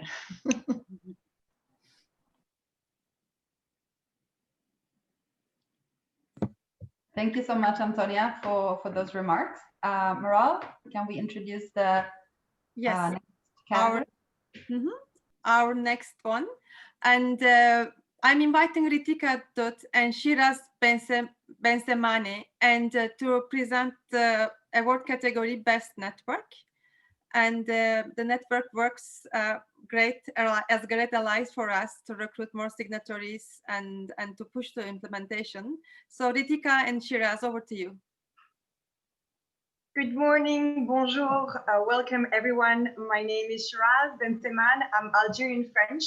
I am an entrepreneur and the founder of Pitch World Fast and Coach Tribe. Pitch World Fast is a business development company focused on export and cooperation in emerging markets, especially in Africa. And Coach Tribe is an online platform for coaching. In addition to that, I am also the facilitator for the Hive Women Leadership Program in Algeria, supporting women launching their own projects. A very warm bonjour, hi à tous from Montreal, Canada. I'm Ritika Dutt, the CEO and co-founder of Butler AI. Before we begin, I'd like to quickly acknowledge that I'm speaking to you today from the unceded Indigenous lands of the traditional territory of both the Mohawk and Algonquin peoples here. Butler AI, my company, is partnered with the Department of Justice Canada and the Canadian Legal Aid System to provide free legal support to all Canadians who have faced sexual harassment or any form of gender-based harassment through a hybrid artificial intelligence and human-in-the-loop service delivery model. And I just want to give a very quick shout out to all of Butler's partners who are joining us here today to celebrate Human Rights Day with the whole team. We're happy to present with Ritika today the Best Network of Awards. As it is shown here, we can all agree on the importance of community and network of support. Considered for this award were women's and business organizations as well as chambers of commerce. So we're happy to announce the winner of the Best Network Award, the company GSMA. Thank you so much. Unfortunately, we have some technical problems to put it on the screen, but if we can have GSMA join the conversation. Thank you, and thanks Shiraz and Ritika. Good afternoon, everyone. It's an honour for me to receive the Women's Empowerment Principles Award in the Best Network category on behalf of the GSMA. The GSMA, you may know, unites over 750 mobile operators and 400 organisations across the mobile ecosystem globally. And those mobile operators connect 2/3 of the world's population, contributing $4.1 trillion to global GDP, which implies some serious responsibility. At the GSMA, our commitment to gender equality in the digital space is very long-standing. In 2010, our Connected Women programme was launched to enable underserved women to own and benefit from mobile phones and reduce the mobile gender gap. In 2016, this led to our Commitment Initiative, where mobile operators committed to increase the proportion of women in both their mobile internet and mobile money customer bases by 2020. That work's now reached 45 million women and has been extended through to 2023. Also in 2016, we led the mobile industry to become the first sector to publicly commit to the SDGs. And our commitment to SDG 5 is a vital part of our contribution to sustainable development. Within GSMA, we're also committed to fair pay for comparative roles and that all staff have the same opportunity for performance bonuses, and we use external data to benchmark all of our roles globally. In 2016, the GSMA's gap between women's and men's position against benchmark was 5.6 percentage points in favour of men. And by October 2018, this had reduced to 0.2 percentage points. And I'm very happy to confirm that that gap has remained statistically insignificant ever since. We signed up to the UN Women Empowerment Principles 18 months ago. And within that time, the GSMA has made much additional progress. The principles have been a guiding light for our Diversity and Inclusion Action Plan and our Inclusive Language Guide. And that helps improve our recruitment, our retention, and our progression of women and minority groups. In addition, we've launched an employee-led Equality, Diversity and Inclusion Forum called One GSMA. And that is about promoting a work environment that is representative of the rich diversity of our employees. So I really want to just take this opportunity to appeal to the entire GSMA membership and to the private sector to sign up to the UN Women Empowerment Principles and join us in our gender equality and women's empowerment work. Thank you once again for recognising the GSMA's achievements as a key Women Empowerment Principles advocate. And on behalf of the GSMA and our membership across the mobile ecosystem, I'm very honoured. Thank you. Thank you so much, and very inspirational work indeed. We have come to the end, but we are not leaving yet. We want to announce, we got so inspired by, and we call it the boldest action of the year. We got so inspired by one action of one of our web signatories that we have going to give a special recognition to our partner,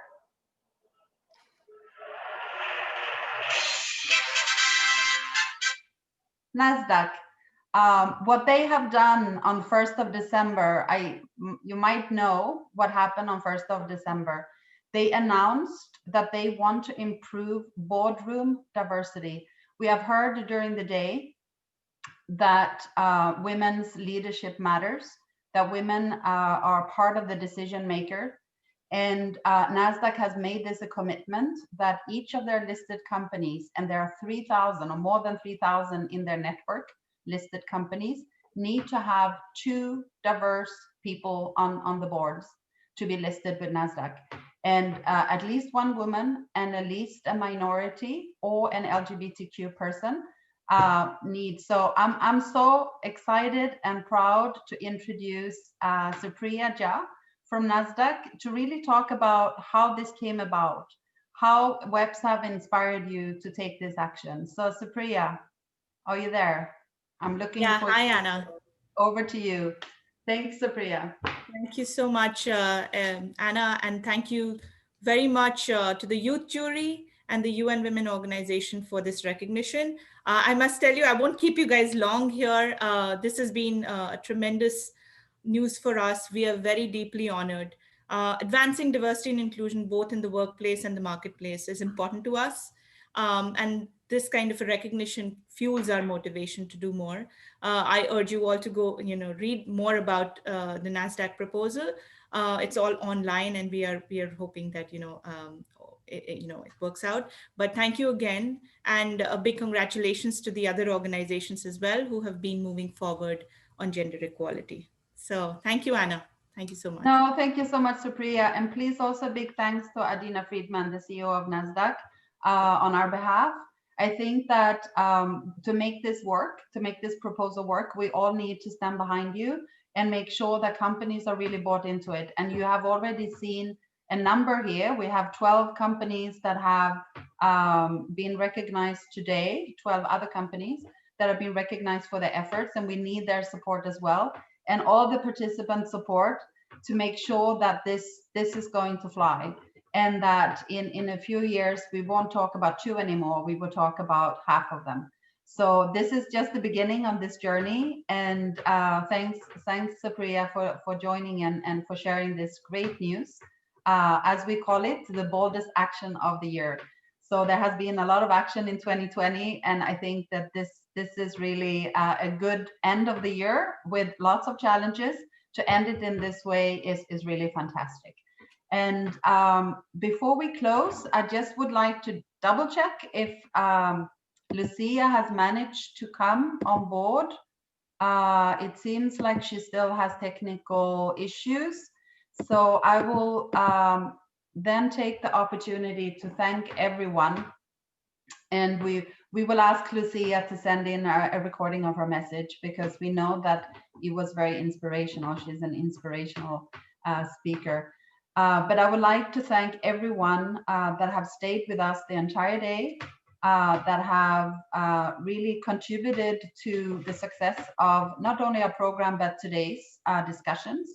And we look forward to continuing this journey with you. I would like to thank all of those that have followed on social media and those that have helped us to make a lot of discussions happening on social media in addition to this space. We will make everything available in due course, and everyone that was registered to the forum will also be given the link to the recording and to the resources. We will share the documentary in a couple of days. This was a preview that you had today, and in a few days you will get, and you can share it. I saw somebody wanted to share it with her daughters and her granddaughters, so I thank very much for that. I think it's a legacy of the Beijing Declaration and Platform for Action that was adopted at the Fourth World Conference that we would like everyone to carry forward. And to really live and promote gender equality and women's empowerment. And as we heard, women's rights are human rights are women's rights. So let's not forget that as we pursue our day-to-day lives. And again, what we heard from some of the sessions, empathy was one of the key skills that we talked about. So let's exercise empathy as we continue our day. So I would like to thank everyone, and for our youth jury and the winners, and everyone for all your contribution and for your efforts and to achieve gender equality and women's empowerment. So thank you so much, everyone.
you. And thanks to the entire team that has been online, and you've seen who they are on the short little video. Thanks everyone. I can't thank you enough for the hard work to make this forum happen and for all the work that has been showcased at this event. Thank you much, everyone, and have a great day.